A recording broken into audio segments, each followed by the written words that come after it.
Hello बच्चों, IIT JEE maths academy में आप सभी का स्वागत है। उम्मीद करते हैं सभी बच्चे बहुत अच्छे से होंगे और सभी की जो जेईई एडवांस की तैयारी है बहुत अच्छे से चल रही होगी। जो इस सीरीज को सॉल्व कर रहे हैं, जो सीरीज की प्रैक्टिस कर रहे हैं, रैंकर प्रैक्टिस सीरीज जिसका हमने नाम दिया हुआ है। अगर आप इस सीरीज को प्रैक्टिस कर रहे हो तो आई एम श्योर कि आप बहुत अच्छे से बहुत सारी बातें सीख रहे हो और आपको रियलाइज हो रहा होगा कि हाँ, जैसे जेईई एडवांस में प्रॉब्लम्स आती हैं हम वैसे ही प्रॉब्लम्स कर रहे हैं और अब इन डेप्थ जाकर के तैयारी कर रहे हैं ना। ठीक है स्टूडेंट, तो बहुत जरूरी है कि आपको देखो, एडवांस और मेंस में जमीन आसमान का अंतर होता है। मेंस आपका हमेशा एक ही चीज टेस्ट करता है, आपको थ्योरी आती है कि नहीं आती, आपको बेसिक प्रॉब्लम्स आती है कि नहीं आती। मेंस इतना टेस्ट करता है, ठीक है, बेसिक पॉइंट आप जानते हो नहीं। एडवांस आपका ये टेस्ट करता है कि यू आर टैलेंटेड गाइज और नॉट। आप टैलेंटेड हो कि नहीं हो। कुछ बातें आपको दे दी, कुछ फॉर्मूले आपको बता दिए, उन फॉर्मूलों की हेल्प से आप बहुत बियॉन्ड सोच पाते हो कि नहीं सोच पाते हो। ये एडवांस टेस्ट करता है ना। वेल, तो अपने इस वाली सीरीज को स्टार्ट करते हैं, मतलब इस वीडियो को स्टार्ट करते हैं। और इस वीडियो में आज का अपना जो टास्क है, 16वां दिन चल रहा है अपना ना, और डीपीपी नंबर हम 16 सॉल्व कर रहे हैं। चलो तो बच्चों, पहले हम डीपीपी का फॉर्मेट समझ लेते हैं। इसमें सिंगल करेक्ट प्रॉब्लम की बात करें तो 3 सिंगल करेक्ट प्रॉब्लम्स हुआ, 2 मल्टीपल करेक्ट प्रॉब्लम्स, एक पैराग्राफ है, ठीक है, एक एडिशनल क्वेश्चन है ना। उसके बाद में हमारे पास 3 न्यूमेरिकल टाइप ऑफ प्रॉब्लम्स है, बाद में इसका आंसर की यहाँ दे रखा है। ठीक है, तो आप अगर जैसे मान लो पहली बार देख रहे हो ना, आपने डीपीपी अगर नहीं देखा हुआ, पहले से नहीं देखा हुआ है, तो आप प्रॉब्लम्स को जैसे अभी हमने स्क्रॉल किया है ना, तो आप पॉज कर लिया करो और पॉज करने के बाद है ना प्रॉब्लम्स को ट्राई करो। ठीक है बच्चों, नाउ तो स्टार्ट करते हैं। पहला सिंगल करेक्ट प्रॉब्लम्स लेते हैं ना। तो फर्स्ट प्रॉब्लम क्या दे रखा है? From a point P, from a moving point P lying on a plane, इस प्लेन पे लाई कर रहा है, ठीक है। Perpendicular PA PB PC are drawn to the coordinate plane. Coordinate plane का मतलब x y plane, y z plane और जेड एक्स प्लेन। ठीक है, तो locus of the foot of perpendicular drawn from the origin to the plane passing through a comma B comma C as. ठीक है, तो हमें locus of foot of perpendicular निकालना, जो ओरिजिन से प्लेन पे डाला गया है ना उसका। अब देखो, आप पहले प्रॉब्लम को बहुत ध्यान से समझिए। क्या समझना है? प्रॉब्लम को सॉल्व करते हैं बच्चे, बहुत ध्यान से समझना ना। बहुत ही आसान और बहुत ही बढ़िया प्रॉब्लम है। पहले तो देखो मैंने क्या किया, रैंडम से प्लेन बनाया, rough diagram. This is the equation of plane. कौन सा है ये हमारे पास? X upon a plus y upon b plus z upon c बराबर पी। ये प्लेन है। इस प्लेन पे हमने एक पॉइंट लिया अल्फा बीटा गामा, ये पॉइंट लिया। अब इसे पॉइंट ये जो है point P, moving point P ले लिया ना। ठीक है, तो पॉइंट पी प्लेन पे लाई कर रहा है, तो यहां से हम एक बात ये बोल सकते हैं कि alpha upon a plus beta upon b plus gamma upon c बराबर में पी आ गया। एक कंडीशन तो हमारे पास ये आ गई, पहली बात। दूसरी बात क्या बोला है, इस पॉइंट पी से, अब देखो इसको डायग्राम को अलग से समझिए। मैंने बनाया एक कोऑर्डिनेट प्लेन, और कोऑर्डिनेट प्लेन को बड़ा ही सिस्टमेटिक बना रहा हूँ। एक्स वाई और जेड, जेड को ऊपर दिया, एक्स वाई को सिर्फ प्लेन में दिया। अब मान लो कि ये पॉइंट पी है जो प्लेन पर ही लाई कर रहा था, alpha comma beta comma gamma. यहां से आपने क्या किया, एक्स वाई प्लेन पे परपेंडिकुलर डाला, दिस इज पी ए। ठीक है, मान लेते हैं। तो ए पॉइंट के जब आप कोऑर्डिनेट लिखोगे तो कोऑर्डिनेट एक्स वाई प्लेन पे क्या होगा, y coordinate, sorry z coordinate zero होगा। एक्स वाई तो ये जाएंगे अल्फा बीटा और यहाँ पर जीरो आ गया। ठीक है, ऐसे आप जब वाई जेड प्लेन पे परपेंडिकुलर डालोगे, तो वाई जेड प्लेन पे परपेंडिकुलर डाला तो बी आया, तो वाई जेड में क्या होगा, एक्स जीरो होगा, तो यहाँ जीरो आया, यहाँ बीटा आ जाएगा और यहाँ गामा आ जाएगा। ऐसे अगर मैं जेड एक्स प्लेन पे परपेंडिकुलर मान लेते कि जेड एक्स प्लेन पे ये परपेंडिकुलर मान लेते हैं सी पॉइंट, तो जेड एक्स प्लेन पे खास बात क्या होगी, जेड एक्स इसकी बात कर रहे हैं ना। अब 3D में समझ रहे हो ना बात को, तो जेड एक्स और वाई कोऑर्डिनेट जीरो होगा। ठीक है, तो एक्स कोऑर्डिनेट अल्फा रहेगा, वाई कोऑर्डिनेट गामा रहेगा। ये बात रही। और ये तीनों पॉइंट ए बी सी जो पॉइंट है ना, ये सभी के सभी ऐसे मतलब समझो ना, ये आ गए हमारे पास, तीनों ए बी सी पॉइंट आ गए। अब क्या बोलना चाह रहा है, समझो बात को। Locus of foot of perpendicular drawn, a है यहाँ पर, ओ की जगह ए आएगा ना, drawn from origin to the plane passing through a b c. अच्छा, ए बी और सी, देखो 3 पॉइंट आपको मालूम चल गए, तो 3 पॉइंट से पास करता हुआ मैं प्लेन बहुत आसानी से लिख सकता हूँ। ठीक है, तो 3 पॉइंट हमारे पास में क्या, अल्फा बीटा जीरो, एक पॉइंट। दूसरा पॉइंट बी की अगर मैं बात करूं तो जीरो बीटा कॉमा गामा। तीसरा पॉइंट अगर हम बात करें तो अल्फा जीरो गामा, ये है तीसरा प्लेन, सॉरी तीसरा पॉइंट। अब देखो 3 पॉइंट से पास करता हुआ इक्वेशन ऑफ प्लेन आपको लिखना होता है ना बच्चों, तो आपको इसको डायरेक्ट ऐसे याद रखा करो डिटर्मिनेंट फॉर्म में ना, उससे क्या है कि लिखना बड़ा आसान हो जाता है। वैसे क्या बहुत आसानी से लिख सकते हैं, बट मुझे ये वाला तरीका ज्यादा आसान लगता है। मतलब हमने क्या किया, देखो इक्वेशन ऑफ प्लेन लिखते हैं आप लोग, एक पॉइंट से पास करता हूँ x1 y1 z1 से, तो आप ऐसे लिख दो ना a into x minus x one, मैं भी बताता हूँ y minus y one plus z into z minus z one. चलो मैंने क्या लिखा समझाता हूँ कि अगर मान लो x1 y1 z1 पॉइंट है, तो आप एक पॉइंट से पास करता हुआ इक्वेशन ऑफ प्लेन क्या लिखेंगे, a into x minus x one plus b into y minus y one plus c into z minus z one बराबर जीरो। यहीं से आप इसे याद रखो। अब ये वाला प्लेन कहां से पास कर रहा है, दूसरा पॉइंट x2 y2 z2 ले लिया और x3 y3 z3, दोनों पॉइंट सेटिस्फाई कराएंगे तो हमारे पास में तीन कंडीशंस आ जाएंगी, और ये तीनों कंडीशन से क्या होगा, डिटरमिनेंट का वैल्यू जीरो आएगा ना। तो हमने क्या किया, अब यहाँ पे दूसरा पॉइंट जब सेटिस्फाई कराओगे तो x से क्या लिखोगे, x2 लिखोगे, तो x2 माइनस x1, y की जगह y2 माइनस y1 और z की जगह z2 माइनस z1। ठीक है, और x की जगह मैं x3 पुट कराऊंगा तो x3 minus x1 y3 minus y1 और this is z3 minus z1 बराबर जीरो। ये आता है ना। आपको देखो अल्टीमेटली ये याद रखना चाहिए, क्योंकि ये मुझे थोड़ा आसान लगता है कि अगर 3 पॉइंट आपको दे रखे हैं तो इक्वेशन ऑफ प्लेन लिखना है। वैसे आप कैसे भी लिख सकते हो ना, मैं हमेशा ये फॉलो करता हूँ।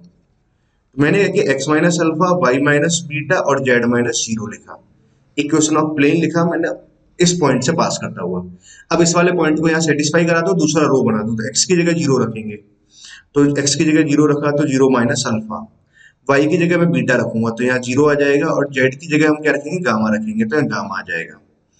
ठीक है, अब सी से सेटिस्फाई कराते हैं फर्स्ट रो को, तो सी से जब सेटिस्फाई कराओगे तो एक्स की जगह अल्फा रखोगे तो जीरो आ जाएगा, बाई की जगह आप क्या रखोगे, जीरो रखोगे तो माइनस बीटा आ जाएगा, और जेड की जगह आप गामा रखेंगे तो यहाँ गामा आ जाएगा। ठीक है, सब कुछ सही है ना कैलकुलेशन। तो कैलकुलेशन आप हमेशा चेक करते रहा करो ना, थोड़ा सा मैं समझाते टाइम कैलकुलेशन में कई बार गड़बड़ हो भी जाती है, नहीं ध्यान रहता, समझाने में ज्यादा ध्यान रहता है। तो इसको मल्टीप्लाई किया तो गामा आया है ना, तो यहाँ से कैंसिल हो जाएगा, मतलब यहाँ तो जीरो आ गया प्लस बीटा गामा आया, बीटा और गामा माइनस साइन और बाई माइनस ऑफ बीटा हमने यहाँ लिखा, फर्स्ट रो के अकॉर्डिंग एक्सपेंड कर रहे हैं, इसको हटा दिया तो इसको मल्टीप्लाई किया तो माइनस का अल्फा और गामा आ गया, इसको जीरो हो जाएगा, ठीक बात है। जेड हमने यहाँ लिखा और इसको हमने यहाँ लिखा प्लस अल्फा बीटा और वाई, बाकी जीरो हो जाना है, बराबर जीरो लिख दिया।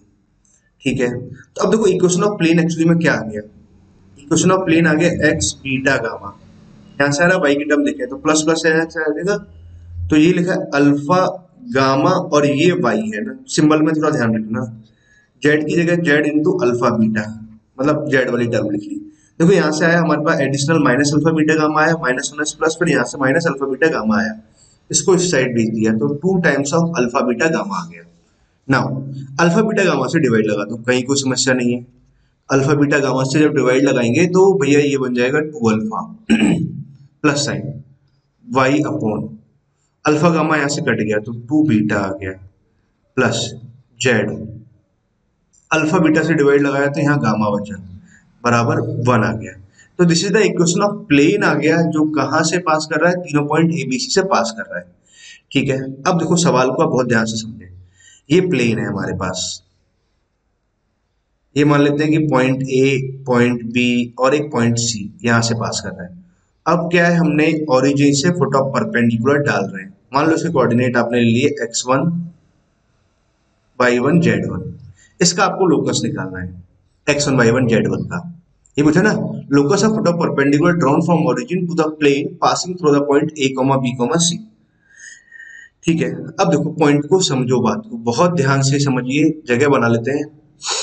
तो अब देखो ये प्लेन तो हमने लिख लिया, एबीसी से पास करता हूं। अच्छा x1 y1 z1, इसकी हेल्प से मैं इस प्लेन को फिर से लिख सकता हूं, इसका इक्वेशन अगेन लिखा जा सकता है, कैसे, a इंटू, अच्छा प्लेन की इक्वेशन लिखना है तो प्लेन की इक्वेशन लिखने के लिए मुझे क्या चाहिए, प्लेन पे एक पॉइंट, पॉइंट मुझे पता है x1 y1 z1, और प्लेन के नॉर्मल के dr, तो प्लेन पे एक पॉइंट मालूम चल गया, पॉइंट मालूम चल गया x1 y1 z1, और मान लो कि यहाँ 0,00 यहाँ परपेंडिकुलर था ना, तो प्लेन के नॉर्मल के dr कितना आ जाएगा, ये आ जाएगा x1 y1 z1, ये dr आ गया।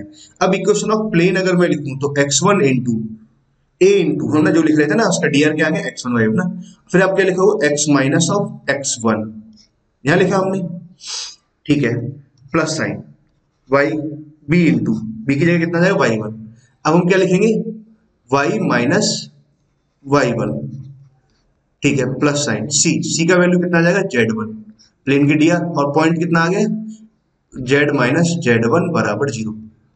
उम्मीद करते हैं बच्चों आपको ये वाला पॉइंट समझ आ गया होगा ना, नहीं समझ आया तो इसमें मैं ये कहूंगा कि दो बार पढ़ो अच्छे ढंग से, ठीक है।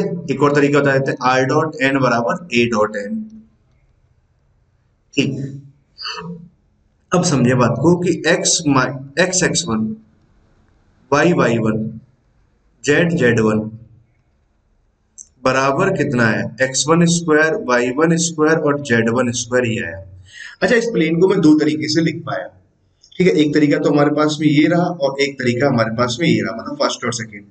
मतलब अगर मैं बात करूं कि plane first and second are same, अगर दोनों प्लेन अगर सेम है तो इसका मतलब क्या हुआ, ये कोफिशिएंट्स का रेशो बराबर आएगा, बिल्कुल बराबर आएगा। अब देखो थोड़ी सी होशियारी क्या करें, इस प्लेन को पहले लिख लेता हूं, इसका एक्स कोफिशिएंट मैंने x1 लिखा, यहां से एक्स कोफिशिएंट कितना आएगा 1/2 अल्फा, ऊपर ले गए है ना, मैं ऊपर ले जाता हूं, या चलो 1/2 अल्फा यहाँ लिखा एक स्टेप में, यहाँ से बाई कोफिशिएंट y1 है और यहाँ से बाई कोफिशिएंट कितना रहा 1/2 बीटा बराबर z1, जेड कोफिशिएंट z1 लिखा, यहाँ से 1/2 गामा ना सिमेट्रिक है ना, लिखने में थोड़ी गलती हो गई, 2 गामा ये गामा है बाई नहीं है ना, ओके। यहां से अगर समझे तो x1 square plus y1 square plus z1 square upon में कितना आ जाएगा 1 आ जाएगा, ठीक है, ठीक है, हमारे पास में ये बात हमें मालूम चली। अब देखो समझे बात को कि हमारे पास क्या क्या मालूम चल गया, कंडीशन ये आ गई x1, ठीक है, 2 अल्फा x1 2 बीटा y1 और 2 गामा z1 बराबर में कितना आ गया x1 स्क्वायर y1 स्क्वायर और z1 स्क्वायर, ये हमारे पास में इक्वेशन ऑफ मतलब ये कंडीशंस आ गई ना, नॉट प्लेन प्लेन ऐसा कुछ आ गया। अपना टारगेट क्या है x1 y1 z1 में लोकस फाइंड आउट करना है, तो x1 y1 z1, ठीक है। अब एक तरीका समझो, फुट ऑफ परपेंडिकुलर हमारे पास में ये आ गया x1 square plus y1 square plus z1 square ना,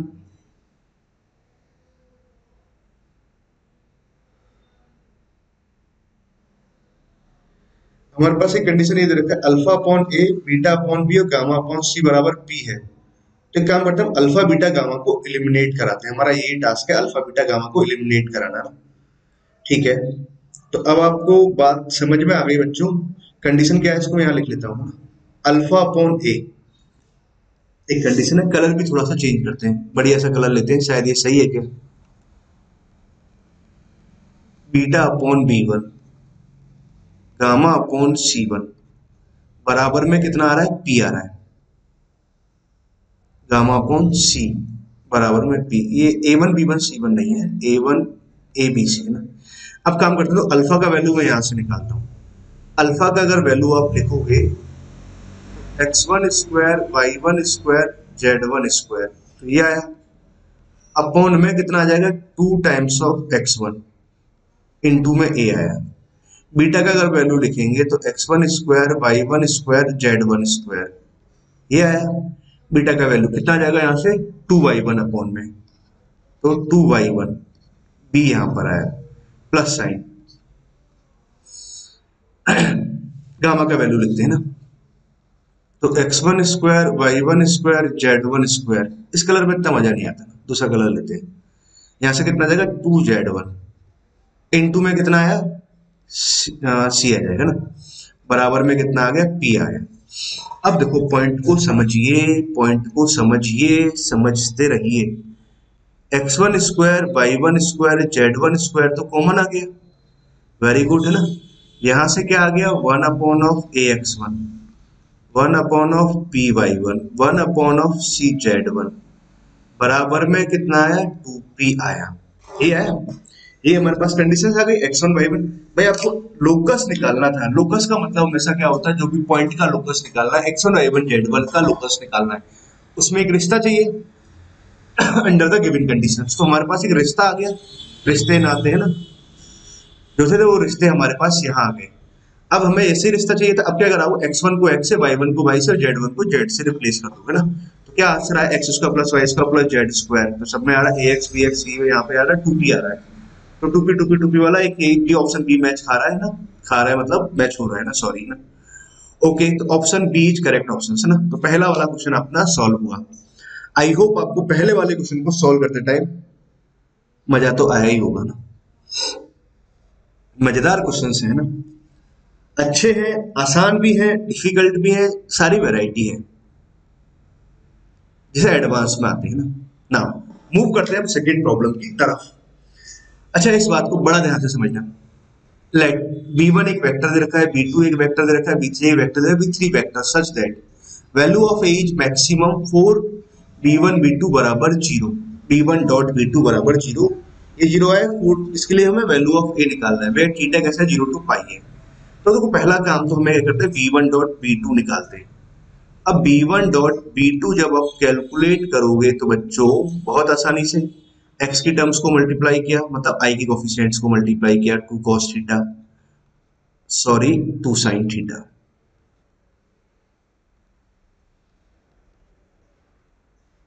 टू साइन थीटा तो यहां से आया, माइनस ऑफ 2 cos थीटा यहां से आ गया, प्लस साइन है ना, के को तो माइनस का a यहां से आया, बराबर में 0 आया। ये आ गया हमारे पास b1 डॉट b2। ये 0 दे रखा था ना, a का वैल्यू अगर मैं यहां से लिखूं, a बराबर आ जाएगा 2 sine theta minus of cos theta. यहां तक की बात समझे, यहां तक की बात समझ में आई? ठीक है। अब देखो काम की बात क्या है कि थीटा दे रखा है 0 से लेकर के पाई तक। तो मेरे प्यारे बच्चों, आपको एक बात याद रहती है कि मैं बोल देता हूँ a cos theta plus b sin theta का जो मैक्सिमम वैल्यू आता है वो under root of a square plus b आता है, minimum value minus under root of a square plus b आता है ना, a square plus b square आता है ना।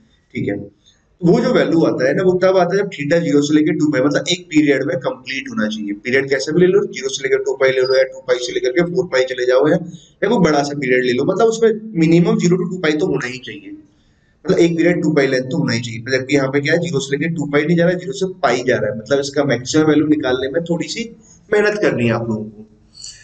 तो मेहनत ये करनी है बच्चों 2 sin थीटा ना। अब देखो sin a cos b, ऐसा कुछ लिख लेता हूँ मैं। एक काम करते हैं, इसको रूट 2 से मल्टीप्लाई और डिवाइड करते हैं, और आप लोगों को पता है कि ऐसे ही सॉल्व करते हैं इसको ना। साइन थीटा 1 अपॉन रूट 2 हमने यहाँ लिखा, माइनस ऑफ कॉस थीटा, और 1 अपॉन ऑफ रूट 2 हमने यहाँ लिखा। ठीक है, थीटा को मैं मान लेता हूँ, सॉरी 1 अपॉन रूट 2 को हम कॉस पाई बाई 4 ले लेते हैं। ठीक है, तो यहाँ से एक बात तो समझ में आई कि भैया 2 रूट 2 तो यहाँ आ गया, इसको मैं क्या लिख दूंगा, sine of a minus b, तो थीटा माइनस पाई बाई 4 आया।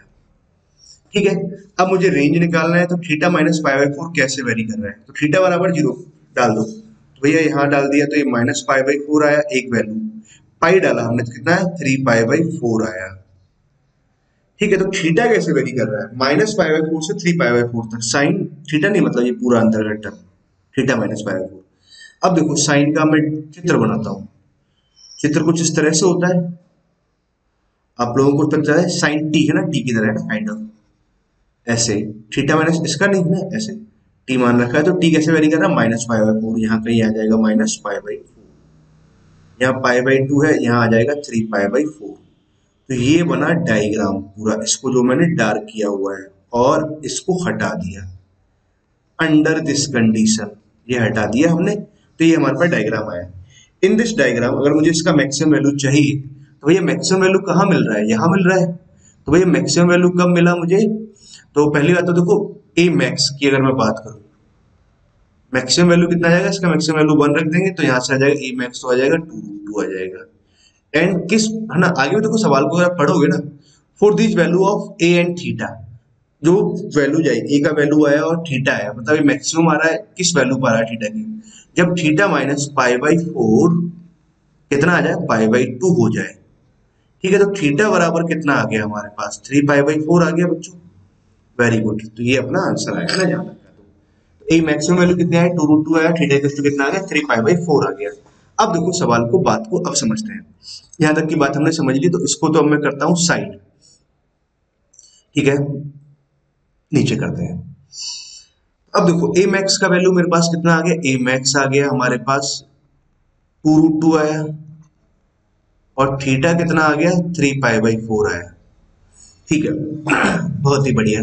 पूछा गया हमसे वैल्यू ऑफ दिस पूछा हुआ, अरे वाह बच्चे, इसको देखकर तो मैंने कई बार इसको बता चुका हूं, आपको बहुत बार बता चुका हूं ना, कि भैया ये आपको डायरेक्ट याद ही होना चाहिए। b1 b2 b3 के बॉक्स का होल स्क्वायर कितना आता है, इसके बॉक्स का होल स्क्वायर मैंने आपको याद रखने का तरीका सिखाया था। इन वेक्टर्स को एज इट इज लिखो 3 बार, row wise, b1 b2 b3 b1 b2 b3 b1 b2 b3 करके, है ना। अब क्या करो, पहले वेक्टर के साथ ले लो डॉट, ऐसे याद रखता हूं मैं ना, आप भी ऐसे याद रखो, और भी कोई तरीका हो तो वैसे याद रखिए। इंपोर्टेंट तीसरे वेक्टर के साथ डॉट लो, तीसरी रो में। इंपोर्टेंट क्या है, याद रहना ना। इसका अंडर रूट ले लेते हैं, ठीक है, तो हमारे पास में अल्टीमेटली मुझे इसका वैल्यू निकालना, under root of determinant of this something, है ना। एक्चुअली किसके बराबर लिखा हुआ है, ये जो हमें रिक्वायर्ड जो एक्सप्रेशन है, इस रिक्वायर्ड एक्सप्रेशन को आप क्या बोल सकते हो, box of b1 b2 b3, this is the point. Under root लिया हुआ तो बेटा मॉड भी आएगा, इसका वैल्यू अगर नेगेटिव आ रही होगी तो मॉड ले लेंगे, है ना। बहुत ही बढ़िया। तो काम की और मुद्दे की बात ये रही कि आपको इतनी बात मालूम चली, तो भैया ये तो हम बहुत अच्छे से जानते हैं। इसका वैल्यू क्या आएगा, डिटरमिनेंट ऑफ वेक्टर b1 लिखते हैं, बहुत ही प्यार से लिखते हैं b1। थीटा बराबर कितना है, 3π/4 है, साइन 3π/4 कितना आ जाएगा, 1/2 आ जाएगा, π/4, ठीक है। यहाँ -2 लिखा हमने, और यहाँ पे हमने a का वैल्यू कितना आ रहा है, 2√2 आ रहा है, लिखते चले। b2 लिखते हैं ना, तो 2 हमने यहाँ लिखा, cos ऑफ 3π/4 लिखेंगे, तो बच्चों याद रहना, पता याद नहीं, मतलब पता डायरेक्ट निकाल सकते हो, π-π/4 तो 1/√2 ना, ये सब वैसे याद नहीं रखते, मतलब वैसे कुछ बच्चों को याद भी रहता है ना। i और k, तो यहाँ पर वैल्यू कितना आ गया, 1 आ गया, यहाँ 0 आ गया, और यहाँ 1 आ गया, i और k दे रखे हैं तो 1 0 ऐसे कुछ दे रखा है ना। ठीक बात है, एक काम करते हैं, डायरेक्ट एक्सपेंड करते हैं, कॉमन वॉमन के चक्कर में नहीं पढ़ते, पढ़ लें। रूट 1/√2 अगर यहाँ से कॉमन ले ले, 1/√2 यहाँ से कॉमन नहीं लेते ना, डायरेक्ट ही सॉल्व कर देंगे, जितना मैं कॉमन वॉमन लेंगे उतना सॉल्व हो जाएगा, एक ही लाइन में सॉल्व होना है। 1/√2 हमने यहाँ लिखा, ठीक है, इसको उधर मल्टीप्लाई किया, इसको उधर मल्टीप्लाई किया, 0 आया, तो यहाँ से तो आ गया -1/√2 आया, ठीक है, माइनस साइन, माइनस होने से प्लस आ जाएगा 2 इंटू, इस रो को छोड़ा, इसको उधर मल्टीप्लाई किया, 2 आया, इसको उधर मल्टीप्लाई किया तो प्लस का 1, तो 3 यहाँ से आया, प्लस साइन ऑफ 2√2 यहाँ से आया, इसको उधर मल्टीप्लाई किया, इसको उधर मल्टीप्लाई किया, तो यहाँ से प्लस का 1/√2 यहाँ से आ जाएगा, ठीक है। यहाँ से आ गया माइनस का 1/2, प्लस का 6 यहाँ से आया, √2 से √2 कैंसिल हो गया, तो 2 यहाँ से आया, 8 आ गया, 8 - 1/2 लिखा हुआ है। सब कुछ अगर सही सही चल रहा हूं मैं ना, शायद मैं सही चल रहा हूं क्या, मुझे खुद भी ढंग से नहीं पता ना। 2√2, हाँ सही एकदम ना, बहुत सही है ना, कहीं कोई दिक्कत नहीं है। तो 16 तक 15/2 तो हमारे पास यहाँ आंसर आया, ठीक है। इसका जो वैल्यू आया 15/2 आया, अकॉर्डिंगली 15/2, ठीक है। तो यहाँ 15 पुट कर देते हैं, 2 यहाँ पुट करते हैं तो ये 8 बन जाएगा, तो 15 - 8 कराएंगे तो 7 आएगा, 7 आंसर आना चाहिए, दे रखा है ऑप्शन में, बिल्कुल दे रखा है, सी ऑप्शन इज करेक्ट, है ना। सब कुछ अगर सही है, कैलकुलेशन भी सही है ना, कहीं कोई दिक्कत नहीं है, तो कौन सा आंसर आएगा, सी आएगा, सेकंड का सी, एकदम सही है ना, बहुत ही बढ़िया। मैंने सही किया, मतलब कैलकुलेशन बिल्कुल सही है ना, कंसेप्ट वाइज तो प्रॉब्लम हो जाती है टीचर से, कई बार कैलकुलेशन मिस्टेक कर जाते हैं ना। ओके, ना अगली प्रॉब्लम पे बात करते हैं, R1 R2 with the radii, third problem. कौन सा problem, third problem, R1 R2 with the radii of the circle C1 and C2 touching the ellipse at the point 1,1। अच्छा, इस ellipse को 1,1 पे टच कर रहा है and also touch the x axis, R1 greater than R2 दे रखा है, then the point Q on the circle C2 which is farthest from the circle C1, जो C1 से बहुत दूरी पर हो, मतलब है ना, ये निकालना है। आई होप आपको प्रॉब्लम समझ में आ गया होगा। इसका मैं बनाता हूँ रफ डायग्राम, मतलब चित्र बनाते हैं। इलिप्स भी बहुत आसान सा दे रखा है, स्टैंडर्ड इलिप्स है, ठीक है। आप जब निकालेंगे बनाएंगे तो इसका डायग्राम कुछ ऐसे आएगा, major axis along the this आ रहा है ना, 7/3 और 4/7, ये बड़ा है ना, 7/4 मतलब जो भी आप बोलते हैं। मान लो 1,1 हमारे पास में पॉइंट यहाँ कहीं है, या फिर यहाँ कहीं बनाता हूँ आपको थोड़ा सा फील आए। फील आना बहुत जरूरी है। यहाँ हमने एक ऐसे टेंजेंट ड्रॉ किया, दिस इज द टेंजेंट ना। अब क्या कहना चाह रहा है, सवाल का डायग्राम आपको समझ में आया, सवाल का डायग्राम चित्र समझ में आया, वेरी गुड, बहुत ही अच्छे बच्चे हो आप लोगों ने।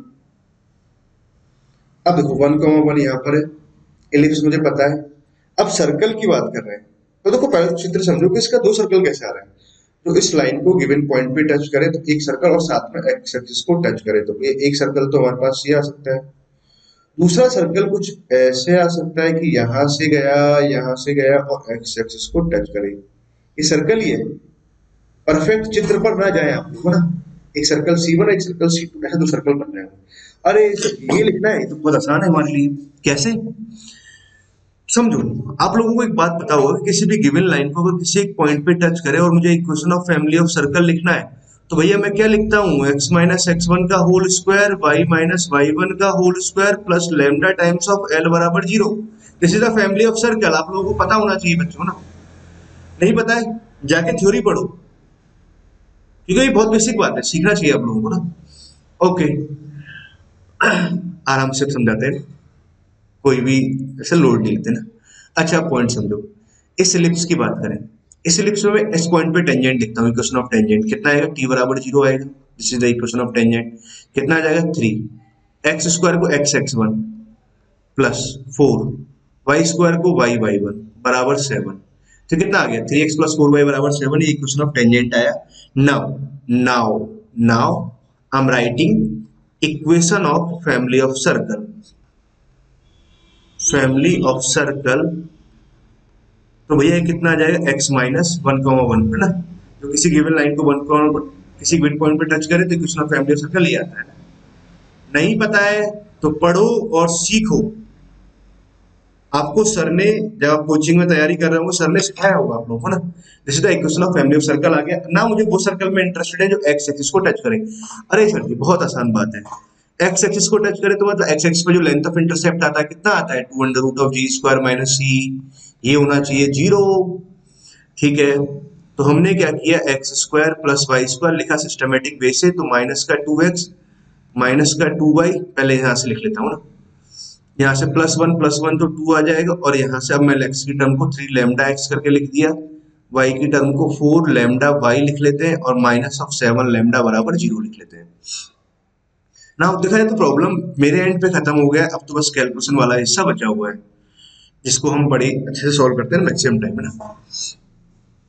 चलो माइनस साइन यहाँ से कॉमन ले लेते हैं, कोई दिक्कत नहीं है, माइनस x, तो 2 माइनस ऑफ 3 लैम्डा, ये आ गया माइनस।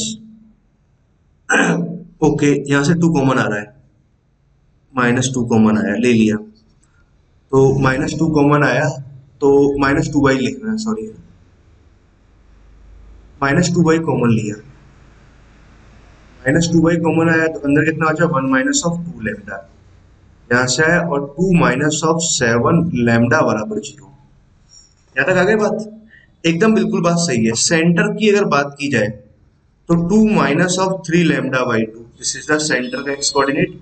वाई कोऑर्डिनेट अगर मैं लिखूं तो 1 माइनस ऑफ 2 लैम्डा, इतना आ गया, सेंटर लिया है, ये भी जरूरी है। ओके, सी हमारे पास में ये है। कंडीशन क्या है, जी स्क्वायर माइनस सी बराबर 0 होना चाहिए कि सर्कल क्या कर रहा है, touch is the x axis. अगर एक्स एक्सिस को टच कर रहा है, टच इज लिख लेते हैं, टच इज एक्स एक्सिस, तो भैया 2 under root of g square minus c बराबर 0 होना चाहिए। दैट इम्प्लाइज कि जी स्क्वायर बराबर सी होना चाहिए। तो जी स्क्वायर, तो ये हमारे पास माइनस जी है ना, माइनस एफ की तरह, तो जी हमारे पास में इसका स्क्वायर कराओगे तो कितना आ जाएगा, 4 plus of 9 lambda square minus का 12 लैम्डा अपॉन में 4 आया, बराबर में सी। सी हमारे पास में ये लिखा हुआ है 2 माइनस ऑफ 7 लैम्डा ना। कलर चेंज कर लेते हैं, बहुत हो गया, एक ही कलर को लेते लेते ना, जगह भी पूरी बनाते हैं। ओके ओके, अब देखो एक ही बार में सॉल्व करते हैं ना, बस लैम्डा स्क्वायर, लैम्डा की टर्म आ रही है तो तुमको ध्यान रखना है 9 लैम्डा स्क्वायर, तो हमने यहाँ लिखा लैम्डा स्क्वायर का टर्म, लैम्डा की टर्म देखते हैं, तो 4 को उधर मल्टीप्लाई कराएंगे तो -28, -28 को इधर लेके गए तो प्लस का 28 आ जाएगा। इसके साथ में जब ऐड कराएंगे तो आई थिंक मेरे ख्याल से 16 लैम्डा आएगा ना। हाँ सही बात है, प्लस का यहाँ से आ जाएगा 8, इधर लेके जाएंगे तो माइनस का 4 बराबर में 0 आया। ठीक है, यहाँ तक आ गया। अभी क्या आ गया हमारे पास, लैम्डा में क्वाड्रेटिक आ गया, इसके फैक्टर्स करने हैं तो प्रोडक्ट कितना आ रहा है 36 आ रहा है, तो सब्ट्रैक्ट करने पर 16 आना चाहिए। तो 9 इंटू 4 अगर देखें तो 9 इंटू 2 इंटू 2 तो 18 माइनस 2 है ना, ये बन जाएगा 9 lambda square 18 lambda minus of 2 lambda minus 4 बराबर 0। तो 9 लैम्डा तो हमने कॉमन लिया, 9 लैम्डा प्लस का 2 माइनस का 2 यहाँ से कॉमन लिया तो लैम्डा प्लस 2 बराबर 0 आया। तो भैया यहाँ से लैम्डा बराबर आ जाएगा माइनस का 2 और लैम्डा बराबर आ जाएगा 2/9 आ जाएगा। ये आ गया, बहुत अच्छे से ध्यान रखते हुए ना। ठीक है, कैलकुलेशन कहीं कोई दिक्कत नहीं ना। ओके, बहुत आसान सी प्रॉब्लम थी। अब लैम्डा का वैल्यू -2, अब सेंटर निकालते हैं ना, सर्कल सेंटर पे जाते हैं, मतलब सर्कल C1, दो सर्कल आ रहे हैं ना, एक सर्कल C1 के बारे में बात करते हैं जिसका है ना सर्कल C1, एक सर्कल C2, दूसरा सर्कल C2। ठीक है, इसका सेंटर लिखते हैं, इसका सेंटर C1 का ना, लैम्डा बराबर -2 ले लेते हैं। -2 यहाँ डाला हमने, -2 जब यहाँ डालेंगे तो प्लस का 6 हो जाएगा, 8 आ जाएगा या 4 आ जाएगा, 4 आ गया। और एक कब आ रहा है, लैम्डा बराबर -2 पर आ रहा है।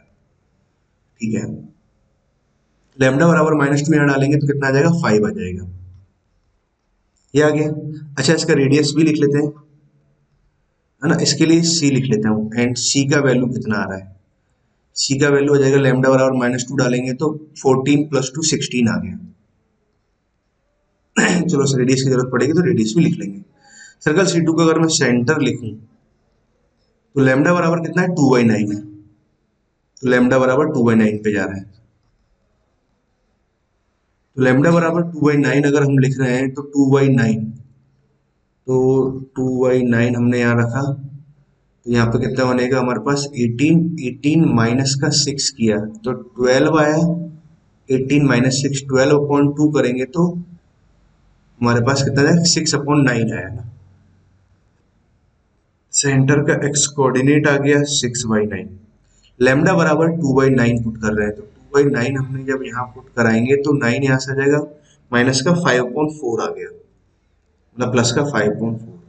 यहाँ मेरी फोटो भी आती है पर आपको दिख रहा होगा ना, ऊपर कर दिया, अब दिखाई देना चाहिए ना, इतना आ गया। अच्छा, इसके लिए C कितना आ रहा है ना, कांस्टेंट C का वैल्यू भी लिख लेते हैं, अगर जरूरत पड़ी तो समझ लेंगे। C हमारे पास ये आ रहा है ना, लैम्डा का वैल्यू हम क्या डाल रहे हैं, 2/9 डाल रहे हैं, तो यही डाल के सॉल्व कर लेते हैं ना। 9 पे 18 यहाँ से 18 माइनस का 14 तो कितना 4/9 आया। C का वैल्यू आ रहा है 4/9। अब देखो सवाल में क्या है ना कि वो यहाँ तक नहीं रुकता, बहुत कुछ पूछते जाते हैं ना, यही बड़ी बात है और यही खास बात है इस टीपीपी की, जो आपको इन डेप्थ सारी बातें सिखाती है, क्योंकि एग्जाम से पहले की काम कर रहे हो ना आप, तो कोई दिक्कत नहीं है। एग्जाम से पहले आप हर बात को बहुत अच्छे ढंग से बहुत टाइम लेकर सीख सकते हो, बट एग्जाम में तो आपको फिर क्या करना रहेगा, आपकी जब ऐसी बहुत ही बेकार घटिया घटिया टाइप की ऐसी प्रॉब्लम की प्रैक्टिस होगी ना, घटिया इन द सेंस की ऐसी बेकार बेकार सी जो मतलब बहुत ही लेंदी सी अजीब अजीब सी प्रॉब्लम्स रहती है ना, इनके प्रैक्टिस आप बहुत ढंग से कर पाओगे तो एग्जाम के अंदर जो घटिया प्रॉब्लम्स दिख रही होती है ना, तो उनको सॉल्व करने में फटाफट सॉल्व कर दोगे ऐसे। घटिया इन द सेंस की लेंथ, समटाइम कुछ लेंदी हो गई, समटाइम मैक्सिमम कंसेप्ट आ रहे हैं ना, सभी चीज का मतलब कॉम्बिनेशन रहा ना। ओके, सेंटर रेडियस ना। अब देखो सवाल में क्या कहना चाह रहा है कि हमारे पास में एक सर्कल ही आ गया, तो सर्कल ही आ गया ना।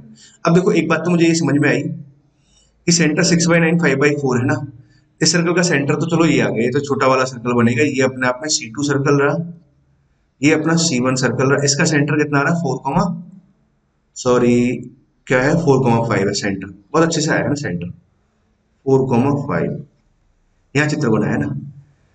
सवाल में अब समझते हैं, the point on Q on circle C2, ठीक है। अच्छा, रेडियस R1 R2 दे रखा है, तो R1 ग्रेटर देन R2 दे रखा है, तो देखो R1 ग्रेटर देन R2 दे रखा है तो C का रेडियस ज्यादा है, मतलब ये C1 है और ये C2, देखो ऑलरेडी वो सही आ गया ना लेने में ना, जिसका रेडियस ज्यादा है, क्योंकि डायग्राम से बोल सकता हूँ भाई ये बड़ा डायग्राम बन रहा है ना, इसका रेडियस ज्यादा ही आएगा कैलकुलेट करने पर, करोगे तो कैलकुलेट यही आएगा ना, कोई दिक्कत नहीं है। तो ऐसा कुछ है, तो पूछना चाह रहा है ये C1 हुआ या C2 हुआ, the point on Q on circle C2, C2 पे निकालना है, which is farthest from the circle C1, जो सर्कल C1 से कैसा हो, फारटेस्ट हो। मान लो कि ये दोनों टच कर रहे हैं। अब भाई एक सर्कल ऐसे छोटा छोटा सा बनाता हूँ, एक सर्कल ऐसे बड़ा बनाते हैं। अब देखो सर्कल के सेंटर्स को ज्वाइन करने वाली लाइन तो हमेशा क्या होगा, एक लाइन में होगा, ये यहाँ से पास करेगी ना, टचिंग पॉइंट से पास करेगा। ये सर्कल C1 का सेंटर मान लिया, ये C2 का सेंटर मान लिया। अब इससे जो फारटेस्ट पॉइंट होगा वो भैया ये पॉइंट होगा, इसका मान लो Q पॉइंट है। अब बड़ा चित्र बनाता हूं मैं ना, C1 यहाँ है, C2 यहाँ कहीं है और यहाँ Q है। ठीक है, C1 के कोऑर्डिनेट आपको पता है कितना आ रहा है, C1 के कोऑर्डिनेट है 4,5। C2 के कोऑर्डिनेट आपको मालूम है, वो लिख लेंगे। अब हमें Q के कोऑर्डिनेट निकालने हैं।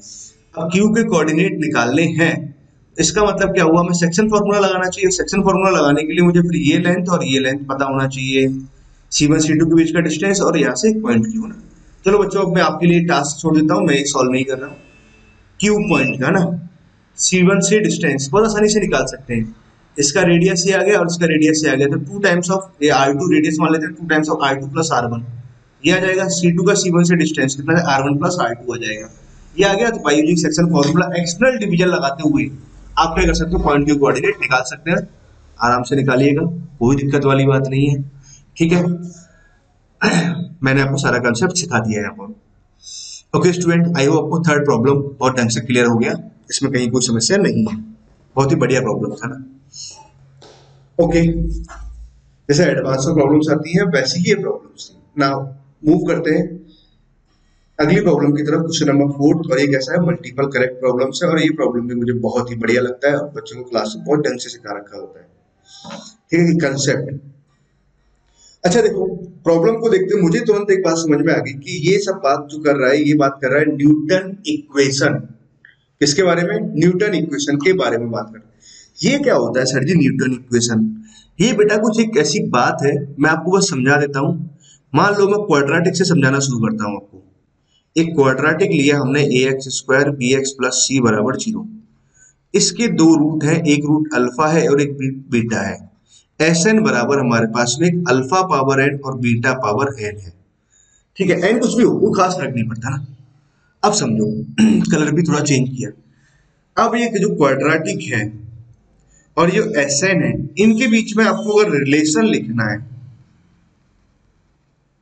ना, रूट Sn क्या है, जो रूट्स है alpha power n beta power n के बीच में ऐसा रिलेशन है ना आएगा, तो वो रिलेशन देखो ऐसे आता है, a into Sn plus b into, अब क्या a इंटू आपने शुरू कर, कोई सा भी आप Sn ले लो ना, Sn यहाँ से।